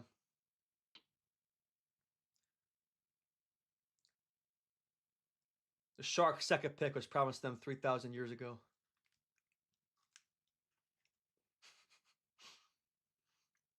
Anyway, 12:28 left. Here comes Vegas in the breakout. Ivan Barbashev dumps it in. Vegas shot. Miss. They haven't got much of anything going, man. It all makes sense now, yep. Gary Bettman's favorite team, San Jose.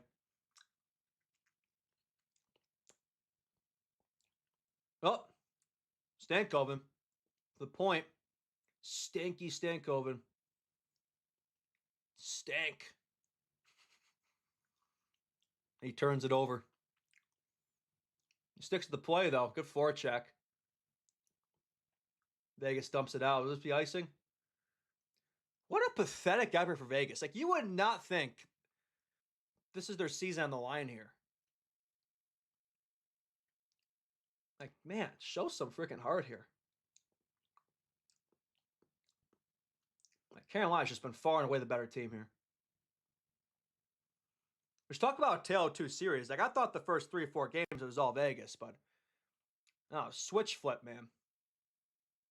Last couple games, Carolina just completely flipped the table here.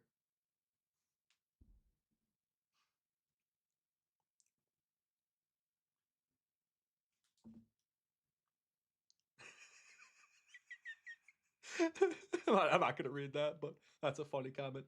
Yeah, there's some interesting stories there. Like, in San Jose, man, there's some weird stories, man. That's a shady team. I'm just saying, that's a very shady team. I mean, I say that as a Blackhawks fan, but, you know. Nothing shady happened with the Blackhawks, right? Yeah, nothing happened. All right, we're venturing into scary. We're venturing into unknown territory here. Oh crap!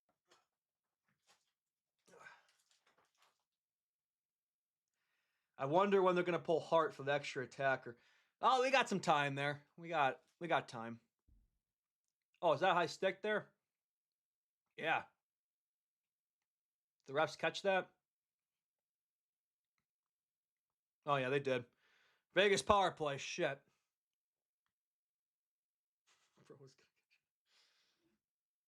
All right, Vegas power play. 11-11 left.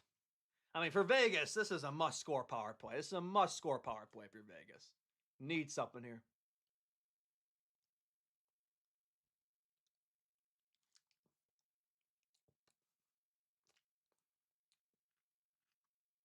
Oh for 2 so far tonight. And no more noticeable any of the power plays either. Carolina dumps it out. Crucial win faceoffs on the power play. That's hurt the Blackhawks. I feel like every Blackhawks power play, they always lose that first draw. Then they spend the rest of the power play trying to break into the zone. And the zone entries are always so bad. They never get set up. I forgot the clock again. Damn it. All right, Vegas. Get some shots here, man. Eichel just whiffs on one. And then now it's put up pucks out. What an awful power play. Dreadful. Vegas, you got half the third period left. You're down 2 on home ice. Game 6 Cup final. Like, what is this? This is pathetic. This looks like a Blackhawks power play. What am I watching?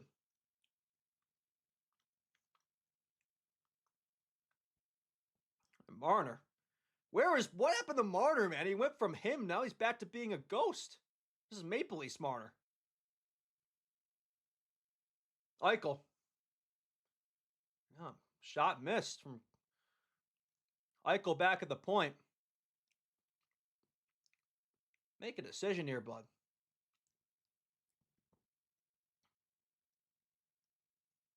Have they had a shot in this power play? I don't think they have. Oh, nice keep, though. That's a nice keep. Oh, Eichel.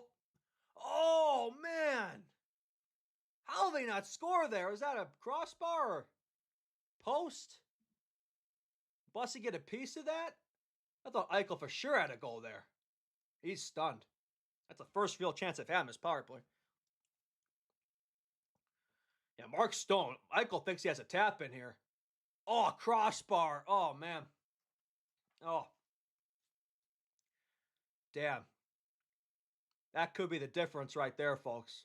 That could be the difference right there.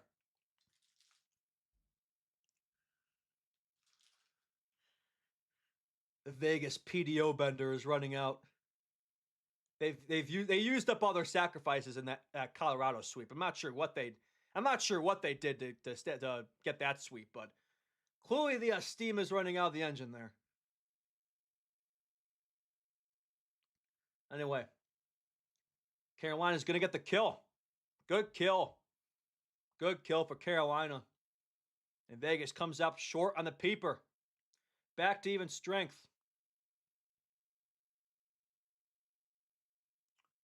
I think our power play should be much better next year because we're going to have Frundell is going to make such a difference there. His one-timer, good on draws. His one-timer is going to be, he's going to get so many goals there. We didn't even see much of it this past year, but like, oh man, he's going to be a force in the power play. If you watch his highlights in Sweden, that's where he gets all his goals. He's like Swedish Ovechkin from that standpoint. Just that bomb of a slap shot he has. Top of the circle in the power play. Bedard feeding him. Oh. Frundell in the power play is going to be absolute cinema. Then you got Cancer out there too, and Badsy, Nazar. Hawks should have a good power play next year. I mean, there's no reason. If they don't, then they got an issue with the system. Because, like, the talent's there. Like, they should have a good power play. The penalty kill has been great. Why has the power play been so ass? Not like they're lacking in talent. The structure, system, I don't know. But, like, next year it should be better. They really should. It can't be bottom of the league again. Or it wasn't bottom. Like, it was like 28th or something, right? Penalty kill was second.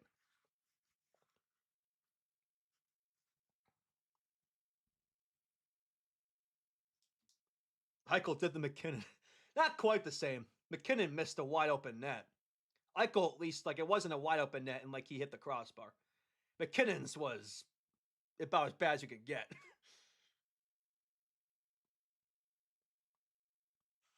McKinnon. As an American, I'll be forever grateful for that. McKinnon's got nightmares about that, man. And then they hand him the stuffed animal afterward. That stuffed animal must have been disintegrated in the locker room. There is no sign of anything from that stuffed animal anymore. The expression McKinnon's face after the loss. It's the funniest thing ever. You just handed me what?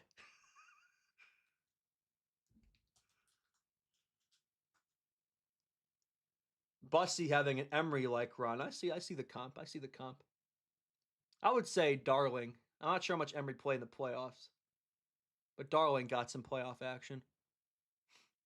Although 2013 Emery was something else. Rest in peace to the legend. 2013 Emery was like, wasn't he 17-1 that year? That's Blackhawks. That 2013 Blackhawks team was no team like it. No team like it. Best team in the modern era, argue for Wall. Oh, here we go. Ehlers might have a breakaway here. No. Thought he was maybe interfered. I don't know. Is that holding? Guess not.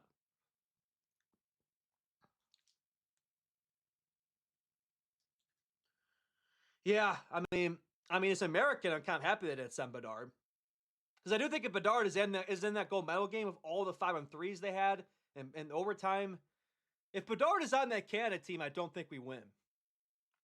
Because, like, Canada was a one-line. Like, they relied too much on that Celebrini, McDavid, McKinnon line. They didn't have a Like a guy who could drive the second line. Imagine if they had Bedard in that team.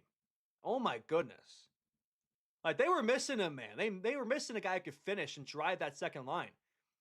Like it was that first line, but they didn't get contributions outside of it when it mattered. Like they could that team. I'm not just saying that as a Blackhawks fan. That Canada team could have really used Bedard. Absolute travesty that he wasn't on the team. He really should have been. And don't tell me like he absolutely did everything he could have. He should have been on that team on merit. Before his injury, he was amongst the best players in the league. You can't tell me there are 13, 14 Canadian forwards that are better than this year. Because there weren't. Absolutely not. Yeah, imagine celebrating Crosby on the second line together. Oh. Bedard, Crosby, yeah. Yeah, I don't know, man. Like a part of me wants to see them play together, but another part of me would just piss me off. Like it'd be fun to watch Bedard and Celebrini together, but man, it would piss me off because like we could have had that. That 2024 season, man, it's like we beat the Sharks all 3 times we played them. All 3 times. If that doesn't happen, he's ours. Fuck. Because we keep pitting them against each other, man. Imagine, Bedard versus Celebrini. Imagine Bedard and Celebrini. Oh. Oh. The league would be cooked. The league would be cooked. What could have been? Instead, yeah, Artie party. Yay. I love you, Artie. I love you, Artie. But please lock in, brother. Please lock in. I'm begging you.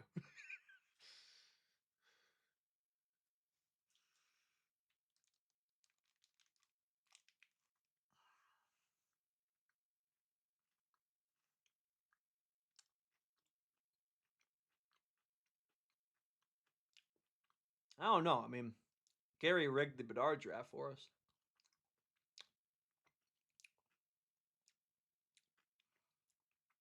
I don't know. I guess the Sharks needed something.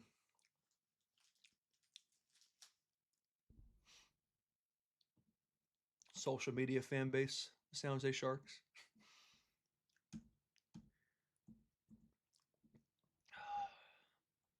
Five minutes away from a Canes Cup. 5 minutes. 5 more minutes till the Vegas downfall. I should get my Canes Cup post ready. I actually made a post if the Canes win today. Let me get that prepared. Like I do for the Hawks. I always have my post-game Biok post. I'll prepare my Canes one. It's basically, it's a little bit talk about the Canes. It's Vegas slander, and then it's Blackhawks playoff nostalgia. That's basically what it is. I'll get that prepared right now during the break. There's the cup. What should I lead off with here? What should the first slide be? You're seeing Biok memes at work right now, chat. You were seeing me in my lab. This is exclusive content right here. I'm trying to figure out how to order this post. It's always the first post that's most important. If it's a slide, it's always like the first post. That's the one that matters. The rest don't really matter because now everyone swipes for the whole thing. Anyway, Carolina gets it out. Voice crack. 5 minutes left for Vegas. Do they have anything left in the tank here? Hopefully not.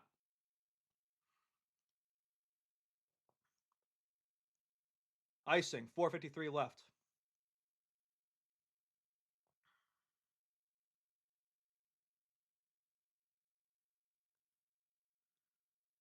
I'm cooking. Let him cook. I said, let him cook.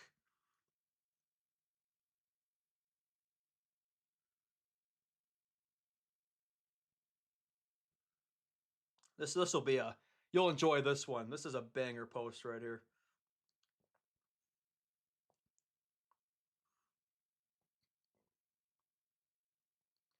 All right. 4:40 left. Carolina should get this out. When does Vegas pull Hart here? When do they pull Hart? Gotta be soon. Gotta be soon for Vegas. Oh, hurdle.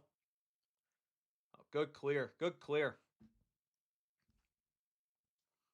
Probably like 3-minute mark. Under 3 minutes. Between 2:30 to 2:45. I mean, you got nothing to lose though here. I mean, probably around the 3-minute mark, I would guess. I mean, you have nothing to lose and everything to lose.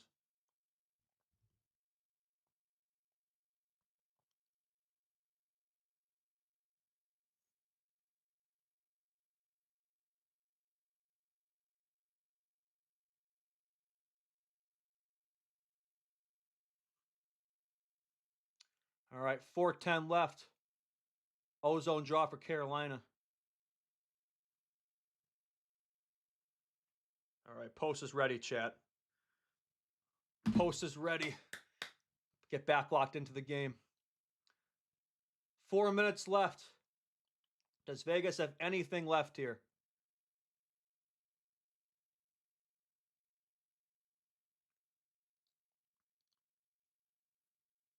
All right. Good D by Carolina. Vegas has ozone possession here. You got to think they Hearts pulled here pretty soon. Got to think it's coming soon. Well, Carolina gets it out, though. They got a break here. Oh, no. Never mind. Nearly. Aho nearly had a break there. All right. Vegas reestablishes possession. 3:30 left.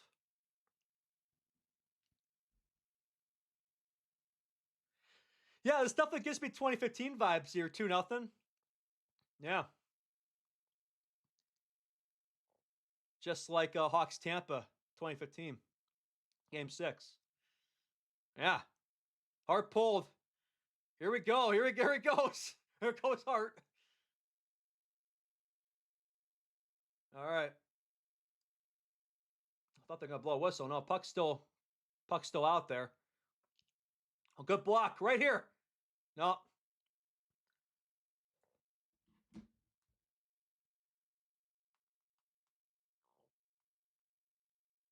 Good neutral zone play here by Carolina. Vegas trying to establish a zone entry here. Vegas is just being shut down here in the neutral zone. They're not establishing any possession here. Now finally do. Shot from the point. Save. Rebound. Bussy. Brandon Bussy. If a big save. Vegas can't solve him. Vegas can't solve Bussy. Oh, clock again, damn it. Sorry, Chad. All right, clock's back. 2:21 left. Bussy making big saves for Carolina. Wow.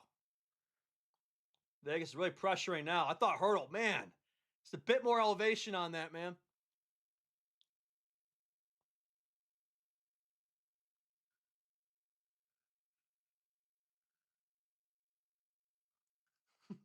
We're watching Picasso paint right now.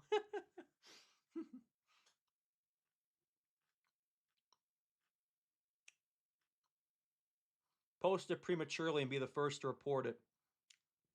I could post it now and hope they just don't choke it. Chef Ramsay in the kitchen right now cooking up a post. I normally do it between intermissions. Like for Blackhawks games, I'll do it like second intermission. Like when enough of the game has happened. If I have to make something on the fly during the game, I do. But I don't like to do it when the game's going on because I like to focus on the game. But I try to do it in intermissions.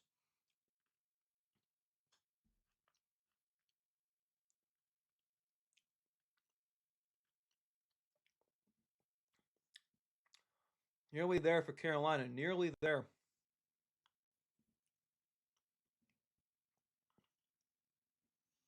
We're close. It's been a fun stream, chat. Thank you all for joining me tonight.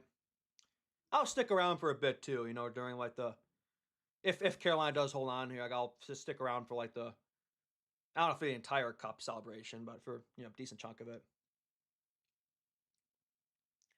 All right, I'm going to head out and record my reaction to Carolina win the cup. Start the bussy. Start the bussy. Yeah, I don't know how long. We'll see. As long as there's people in here, like, I'll hang out for a bit. I think I'll at least hang out for, like, as they're, like, players are, like, lifting the cup. And after that's over, I'll probably log off. Because the pictures and stuff is normally, like, after, like, the interviews and stuff. I'll hang out for a bit. All right. Carolina wins the D-zone draw. Clear. Oh, could be it. No, Theodore blocks it.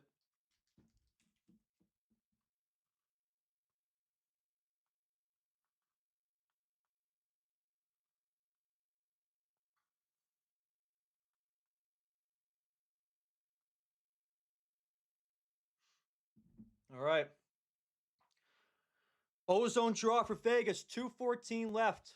2:14 left. Let me get the clock back to where it should be. Vegas wins the draw. Now or never. Crunch time.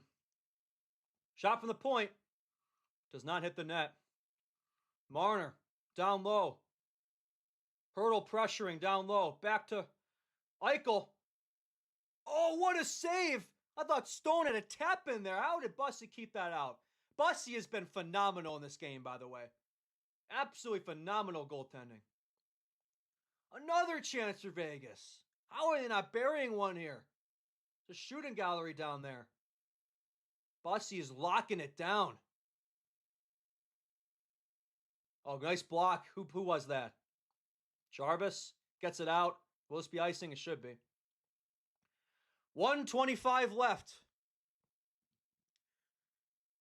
Vegas can't solve Bussy. Hell, he might deserve the Conn Smythe just for this game alone.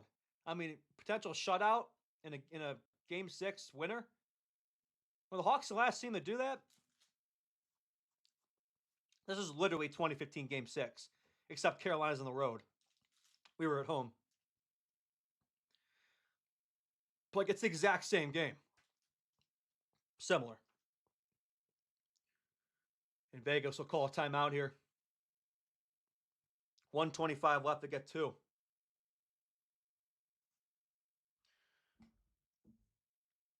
Great effort by Carolina. Great effort. Very well-deserved cup if they do hang on here. I mean, how about the run they've been on? I mean, 12 and run the first 3 rounds. They've only lost 3 games the entire playoff. How many times do you see a team win a cup of less than 20 games? Like, they've just been absolutely dominant. Vegas has given them by far the hardest challenge. I mean, they had 2 sweeps the first 2 rounds.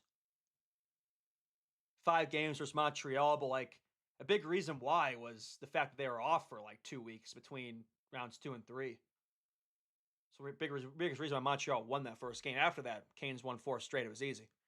This series has been close, been back and forth, but I think Vegas had the better start, but second half it's been all Canes. And they deserve this. They've been the better team. All right. Back underway. Canes get it out. Give Bussy the Conn Smythe. Honestly, at this point, nah. It'll be Taylor Hall. Surely it's Taylor Hall. Because Jackson Blake's young. Stankoven's been good, but not as good as Hall or Blake. Stahl's been great in this series, but like the other 3 rounds, kind of quiet. Bussy just came in now during the Cup. It's got to be Taylor Hall. It's got to, and Slavin's been good, but like not Conn Smythe. It's got to be Taylor Hall, surely. I'd be shocked if it wasn't Taylor Hall. I'd be shocked if it wasn't Hall. We'll see. I hope it's Hall. Got to see the Blackhawks representative. And there it is. Nikolai Ehlers, empty netter, and that should do it. 3-0 Carolina. Fuck you, Vegas. Down with Vegas. Rah! Rah! Let's go, baby. Your Carolina Hurricanes 108 away from 2026 Stanley Cup, second in their franchise history. And Vegas will come up short. Let's go, baby. Thank you, Carolina. Thank you, Carolina. Suck it, Vegas. 16-3. That's gotta be. Yeah, I don't know if that's the best, but it's gotta be like, especially in the modern era. Like in the modern era, like has there been? That's gotta be amongst the best like statistical records we've seen from a team in the Cup. It's gotta be up there. What a run! What an absolute run! And my post is up. Game's not over, but my post is up. Hope Bussy hangs on for the shutout too, just to rub it in. What a performance from Carolina. And Brandon Bussy at the shutout in the Cup-winning game. How about that? How about that? Taylor Hall, 19 points. 20 points, right? Or Blake, 20 points. Hall, 19. They could give it to Blake. They could give it to Blake. I think it's Taylor Hall. We'll see. That's all she wrote for Vegas. Their Cinderella run comes to an end. Taylor Hall or John Tortorella's baggage that he left in Carolina. Well, he's got to go get it, but he will not be playing another game. That's all she wrote. And the Carolina Hurricanes are the 2026 Stanley Cup champions. Well done. You gotta tip your cap, man. You gotta tip your cap. Hell of a run. Hell of a run. They deserved it. They absolutely deserved it. This team has come up short so many times. It was only a matter of time. It was only a matter of time. 2 decades since their last win. Rod Brindamore wins as both a coach and as a player. Taylor Hall finally wins the Stanley Cup. They deserved it, man. 16-3 run. 2 sweeps, 1 5-gamer, 6 games versus Vegas. Outstanding run. They were the team of the postseason, team of the playoffs, team of the East. They deserve this one. Best structured team. So many, Eastern Conference final disappointments. They finally get past that Eastern Conference hurdle, and they take home the dub. Vegas comes up short. 6 games, right? Their 3rd Cup final in their history, 1-2. They lost in 5 to Washington in 2018. They lose in 6 to Carolina. They still have 1, though. They did win 5 games versus Florida in 2023. Still a good run. You got to give them credit, Vegas. Like, most people wouldn't have had them going this far. I did not see them going this far. It was a good run for them, but not as good as Carolina. I had Carolina win my bracket, too. I had Carolina winning in my playoff bracket. Yeah. I did predict Carolina, although I had them beating Colorado, not Vegas. But I actually got 3 of the 4 teams in the conference finals right. I got Montreal right. I got Canes right. I got Colorado right. Vegas is the only one I got wrong because, I picked against Vegas because I don't like them. But yeah, they proved me wrong, but not for the Cup. This time next year, it'll be Bedsy lifting the Cup. Just give me playoff hockey, man. Just give me playoff hockey. Give me a wild card spot. Be the 8 seed next year. Why not? Why not? Come on. It's been too long, man. 6 years. Really 9 years. 2017 is really the last true year this team made the playoffs. It's going to be year 4, Bedard. It's going to be fresh extended. He's going to be the captain. Year 5 of Davidson. I think playoffs should be a goal for this team. It should be a goal. I'm not saying, like, if you don't reach that goal that we're cooked, we're not. But that should be your realistic goal for next year if you're the Blackhawks. You tell me this team can't find 20 more points. You tell me they can't find 10 more wins. Look at the way they were playing first half of the year when Bedard was fully healthy at his best. Look at all the young talent coming in. Look at the offseason that Davidson's has to work with this year. Of all the cap space we have, this prospect pool we have, he has the pieces to work with to ice a playoff team for next year. I think it's possible. We're a long way away from being a Cup team. We're a long way away from this, but I don't think we're a long way away from being a playoff team. I don't think we are. Yeah, Anderson. I mean, look, you win a Cup for Freddie Anderson. Like, obviously, it's tough to be pulled in the final, but he was great for 3 rounds. Maybe not in the final, like Bussy had to come in for him, but hey, you still got your Stanley Cup, so I don't think he's going to be too upset. Now we're going to see who wins the Conn Smythe. Hopefully Taylor Hall. I think it's going to be Taylor Hall.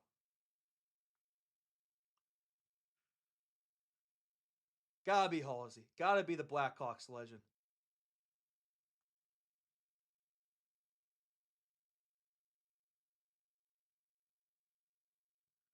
They're doing the handshakes right now.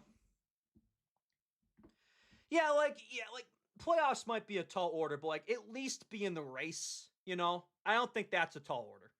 I don't want to see another trade deadline where we're already basically eliminated and we're selling our guys. Like, just be playing meaningful games in late March, early April, you know? Enough of like being eliminated from the playoffs weeks before the season's over. We can't be bottom 3 again. It's been 4 years of this. Can't be bottom 3 again, man. Just can't. But yeah, I'm happy for Carolina, man. I've always liked the Canes. I've never just their team I've never had a problem with. They've always been kind of a top 5 team for me. Top 5, top 10. Seem like a likable organization. I was actually at Carolina this year. I went to the January 22nd game in Carolina, the Blackhawks game. The one where Oliver Moore scored the shootout winner. I was at that game. Good arena, good fan base. They don't win at home. They win in Vegas. They'll have to bring it back home. Hey, you like a road win, though. How about that? I mean, the Hawks, 2 of the 3 cups in the modern era came in the road. 2010, Philly was on the road. 2013, Boston was on the road. 2015 was at home versus Tampa, but gotta love a road win. Because then you get to bring it back home in the plane. How about that plane ride back home? That's gotta be awesome. That's gotta be awesome. I'm sure you'd rather win it on home ice. Oh, I forgot to end the game, by the way. Clock's still up, but yeah, like I think you obviously would prefer to win at home ice, but I don't think you care how you win it as long as you win it. I think they're equally as sweet. Also, by the way, I love that the Vegas fans get to see this. I love that the Vegas fans get to witness this Carolina Cup. I love that.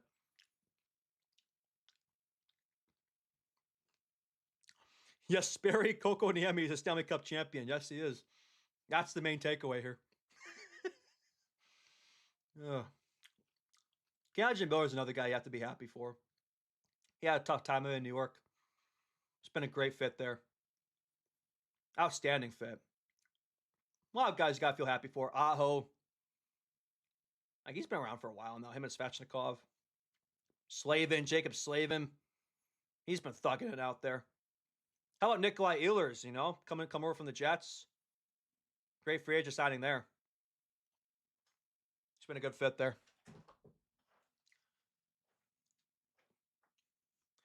Bussy, I saw. He was working like recently like at Chipotle or something when he was like 22. Like, where did this guy come from, man? What a run. Literally 2015 Scott Darling.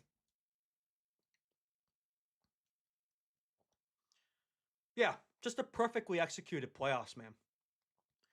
Like, I can't recall a team with better execution in recent memory. Yeah, you could say their path, like, and to be fair, like, yeah, I mean, you know, Ottawa, Philly, like, yeah, I mean, not the 2 best teams, but they swept them. You know, like they made quick work of them. They earned it. They were the best team in the East. Like, they earned that path. And Montreal was a very good team this year. I mean, they beat Tampa, they beat Buffalo. Like, that was a very good Montreal team. They beat them in 5. In Vegas, like, I know they had regular season was mid, but like, look at what Vegas did. They beat the Ducks in 6. They beat the Mammoth in 6. They swept the Avalanche. The Vegas swept the President's Trophy team. So like Vegas, obviously, very good team. Vegas and Montreal, 2 very good teams. I mean, Ottawa, Philly, yeah, I mean, those ones are probably, those are 2 teams that were probably lucky to be here, but both Vegas and Montreal, 2 teams that could have easily beat them. And no, pretty straightforward. 16-3. 16-3. That's insane. I can't remember a team that's played less than 20 games or has won a cup in less than 20 games in recent memory. I'm sure there's been some, but like, when was the last time there's been a team that quickly that's done it? I'm thinking the 2012 Kings, I think they went 16-4. Like, that's the most recent one I can think of, but 19 games. 19. That's nuts. And 2 sweeps. Yeah.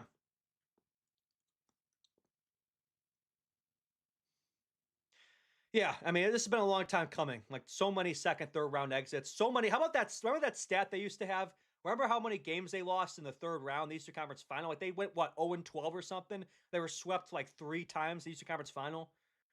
Like this team was kind of made fun of. Like they were a joke for many years. Like oh they choke every year in the conference finals every year. They finally got past it. They finally got past it. You gotta feel good for them.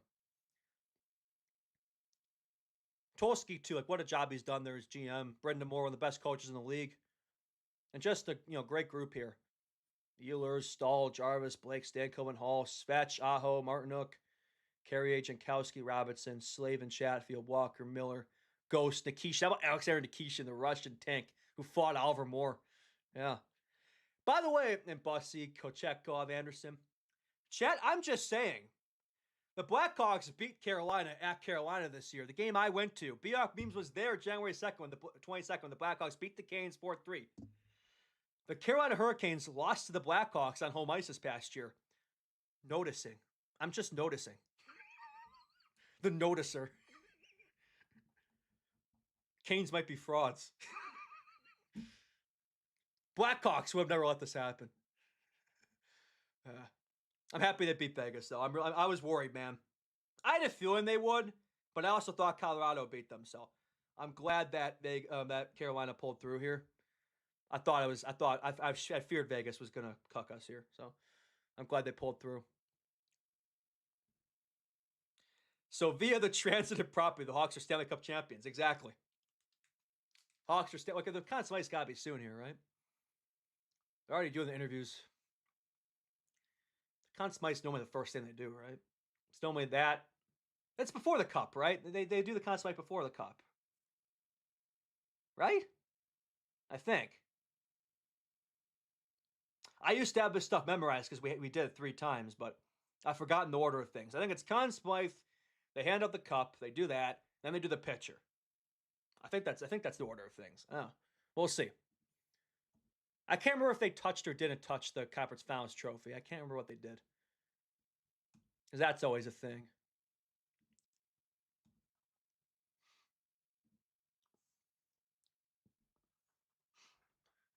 Come on, handle this Conn Smythe. I want to see the Taylor Hall Conn Smythe already. Give it to me.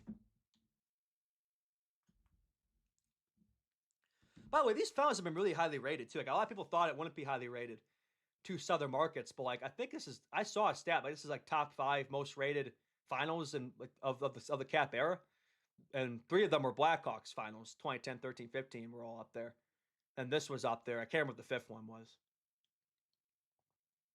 I think it was Bruins Vancouver is the other one. I could be wrong. Gotta be happy for Brendan Moore too. How about Brendan Moore winning his both for coach and player? How about that? That guy's a legend there, man. They did not touch it. Yeah, normally they don't. Normally that's the play. Normally you don't want to touch it. I don't think the Hawks never did. I don't think the Hawks ever touched the different trophy, but yeah. What is it? Campbell and Prince of Wales? Yeah. Carolina, too, they're undefeated. Actually, never mind. They lost in 02. I was going to say they're undefeated in the Cup final. That's not true. They won this year. They won in 06, but like they lost in 2002 versus the Red Wings, I believe. Yeah. So they're 2-1 in the Cup. Salary cap era, they've never lost in the Cup final. Blackhawks next year, chat. Blackhawks next year.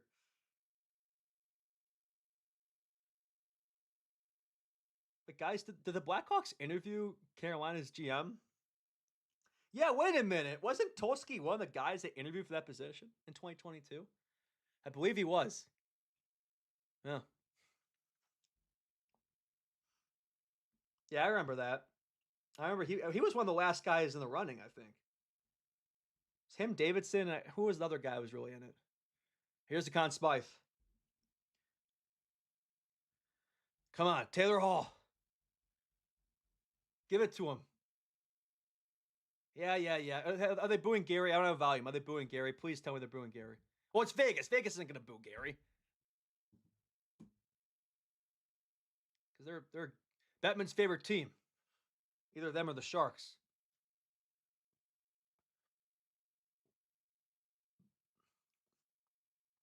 Gary, stop yapping. Hand out the trophy already. Quit the Japanese, Gary. Just hand out the Conn Smythe already.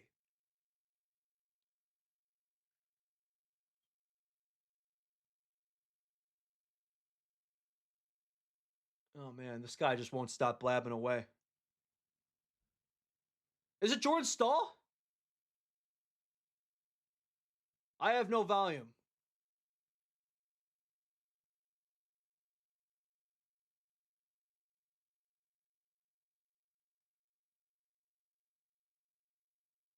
Is it Stahl? Really? Huh. I mean, he had a great finals, don't get me wrong. He had 6 goals in the final. I'm shocked it wasn't Taylor Hall, though. Taylor Hall robbed. Taylor Hall has been robbed. They had to do the family. They had to do the family script. It's the Stahl family script. Taylor Hall robbed by Israel. Tel Aviv cannot let Taylor Hall win the Conn Smythe. Utter woke nonsense. Blackhawks legend Taylor Hall has been robbed. I mean, in all seriousness, Stahl was very good in the final. I think he had 6 goals in the final. But, like, he had 12 points. He had 12 points. That's got to be the lowest amount of points to win a con. I know points isn't everything, I know. There's much more to the game than points, but, like, really? How does Taylor Hall not get it? What more do you have to do? It was the second line. The second line was by far the most dominant line in Carolina. Like, they drove the play. It was that Hall line that drove the play, and Hall was the best player on that line. Halsey absolutely robbed. Man. Well, there's the cup. That's the one that really matters. I don't think they really care. Like, do they really give a shit? I doubt they give a shit. You win the cup. The Conn Smythe trophy's probably like, yeah, no one cares. Like, but David won it in 24 and the Oilers lost. Don't think he gave a shit.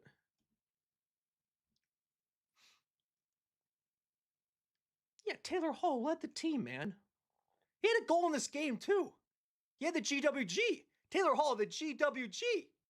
7 goals, 12 assists, 19 points. Led the team. Hall absolutely robbed. Absolutely robbed. It's because he played for the Blackhawks, man. He saw them like, I can't give it to a former Blackhawks legend. Friend of Bedard. Nope. Can't get it. This Taylor Hall erasure will not be tolerated, chat. History will remember Taylor Hall as the 2026 postseason MVP. Ugh. I will write those history books. Not to disrespect Jordan Stahl. Good for him. Captain. I'm glad that he got his moment, because Eric Stahl got his moment in 2006. I'm glad that he got his moment with this team. It's not the first cup. He did win a cup in 09 Pittsburgh, but he's been there a long time. I'm glad he got one with Carolina. And he was great. Like, if it was just a Stanley Cup Finals trophy, I think he absolutely deserves it. But it's the whole playoffs. Anyway, whatever. Who gets the cup first, chat? Is it Halsey? At least let it have the cup first. You cucked him out of the Conn Smythe. Give him the cup. Who gets the cup first? Who's playing from the longest? Oh, it's Freddie. I shouldn't be surprised by that. He was pulled, though. He was pulled in the finals. Wow. Jordan Stahl. Who gets a third? Is that Aho? That's Aho. Oh, no. He's good with the Hall. There we go. Freddie Anderson, absolute chi. There he is. Blackhawks legend Taylor Hall lifting the cup. That's what we came to see.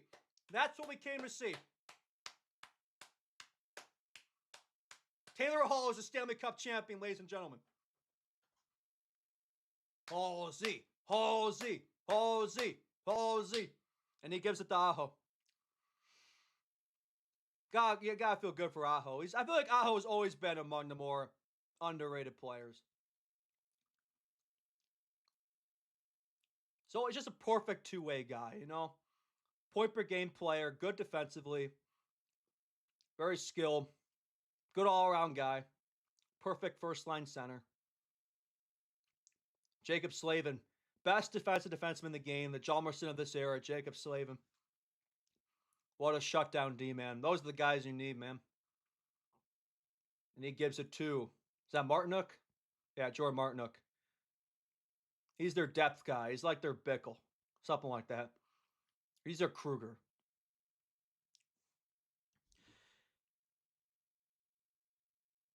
Yeah, no, I mean, Freddie was very good the first 3 rounds. And I'm sure that's tough for him, obviously, you know, to be pulled. And he's been there for a bit. He's been around for a long time, too. Now, Ghost got this fair. One of the best names in hockey.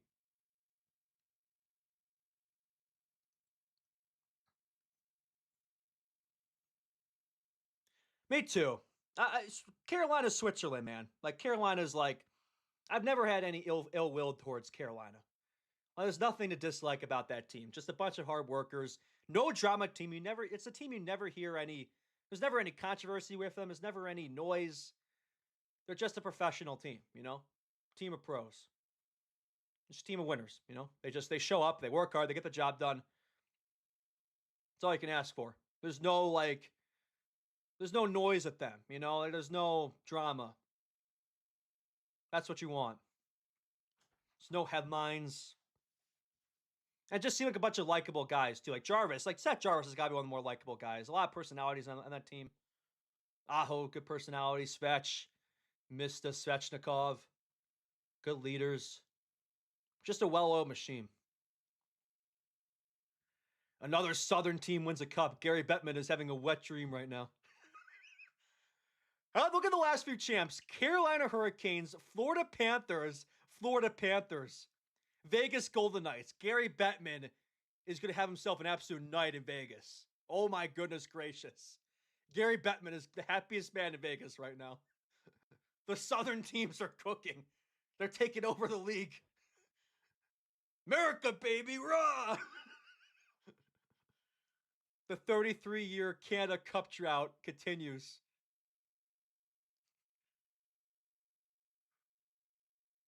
Oh, man. Gary Bettman is loving this. Like I could tell from experience too. Like I was at Carolina this year. I'm like, what a fan base. Like just a super friendly. Like I remember the Hawks won that game. Like the fans were like congratulating me. Like, oh, great game, good win. Like, why are you happy for me? Like, shouldn't you be like booing me or like they were like, oh, they seem like a really passionate, just friendly fan base. Good people. Maybe it's that Southern charm. I don't know. Good to see. I'm happy for him. There's nothing to dislike here for me. There are some people that don't like them though. Like, I was actually surprised. Like there are a lot of people like I was surprised how much people don't like this team. Maybe they're not the most interesting team to watch all the time, but like it's because they just play such sound hockey. It's not always the most interesting to watch, but I like watching that. I like watching a team that just doesn't have those flaws, doesn't make those mistakes, is well structured, plays a sound game. I like that hockey. For me, it is fun to watch. There's a lot of talented players in that team.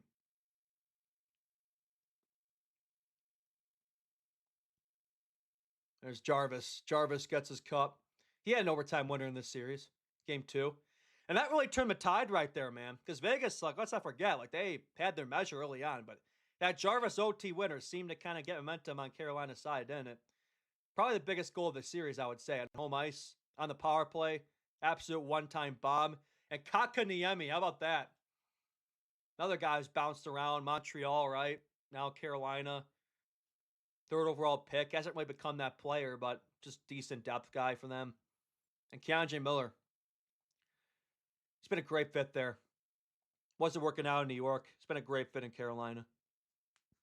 He's become a really good two-way defenseman. Really complete defenseman. And Bussy, finally. Surprised it took him so long to get it.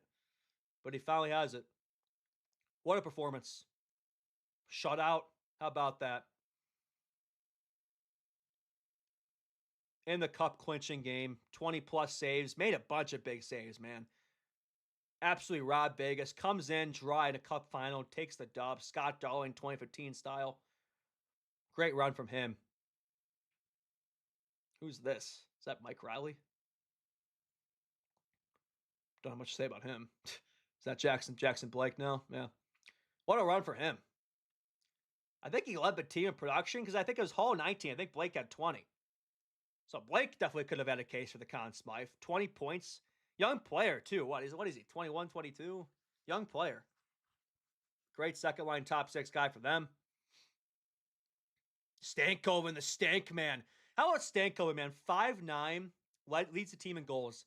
All that talk about small players not being able to perform in the playoffs. Stankoven leads the Carolina Hurricanes.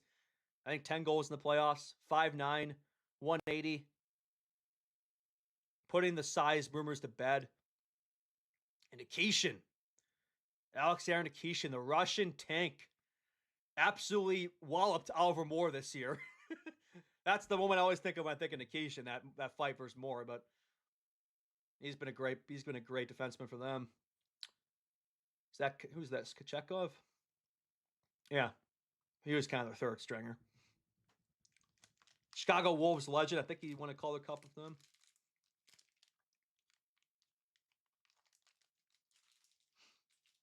Is that it? Has everyone got the cup? That was quick. Is it the team guys that get it now?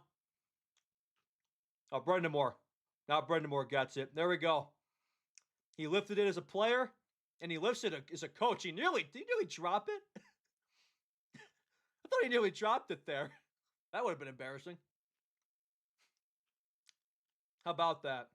Good for Brendan Moore, man. What a coach. What an absolute coach. Who's he giving it to? What's he's like playing around with it? Is that who is that? Is that Tolsky? I don't know. Who is that?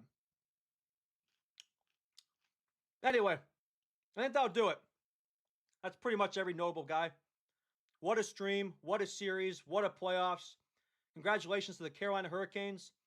That is the season. That is the NHL season up. We are now officially in off-season mode. So now we start seeing the trades. We start seeing the signings. Well, July 1st. We start seeing the trades. We see the draft coming up. Buyout window opening. This is where the fun begins. This is where the fun begins, Blackhawks fans. It's going to be a busy, busy offseason, busy summer. And hopefully we'll be in this position next year. I mean, we're not going to be a cup team, but hopefully we're in the playoffs next year. That's the goal. Hopefully we can be there. But anyway, thank you all so much for watching. There'll be plenty of content to look forward to in the future. Very fun, busy time coming up, and we will be there. Draft, FA, trades, everything. We'll be there for everything. Bedard contract. Where is that? Get Bedard signed already. All right, that's all I got for this one. GG's, Carolina, and Vegas, I guess. Thank you all so much for watching this stream, and we'll see you on the next one. Justin Lynch, Buick Memes out. Thank you, everyone, and good night. Absolute cinema.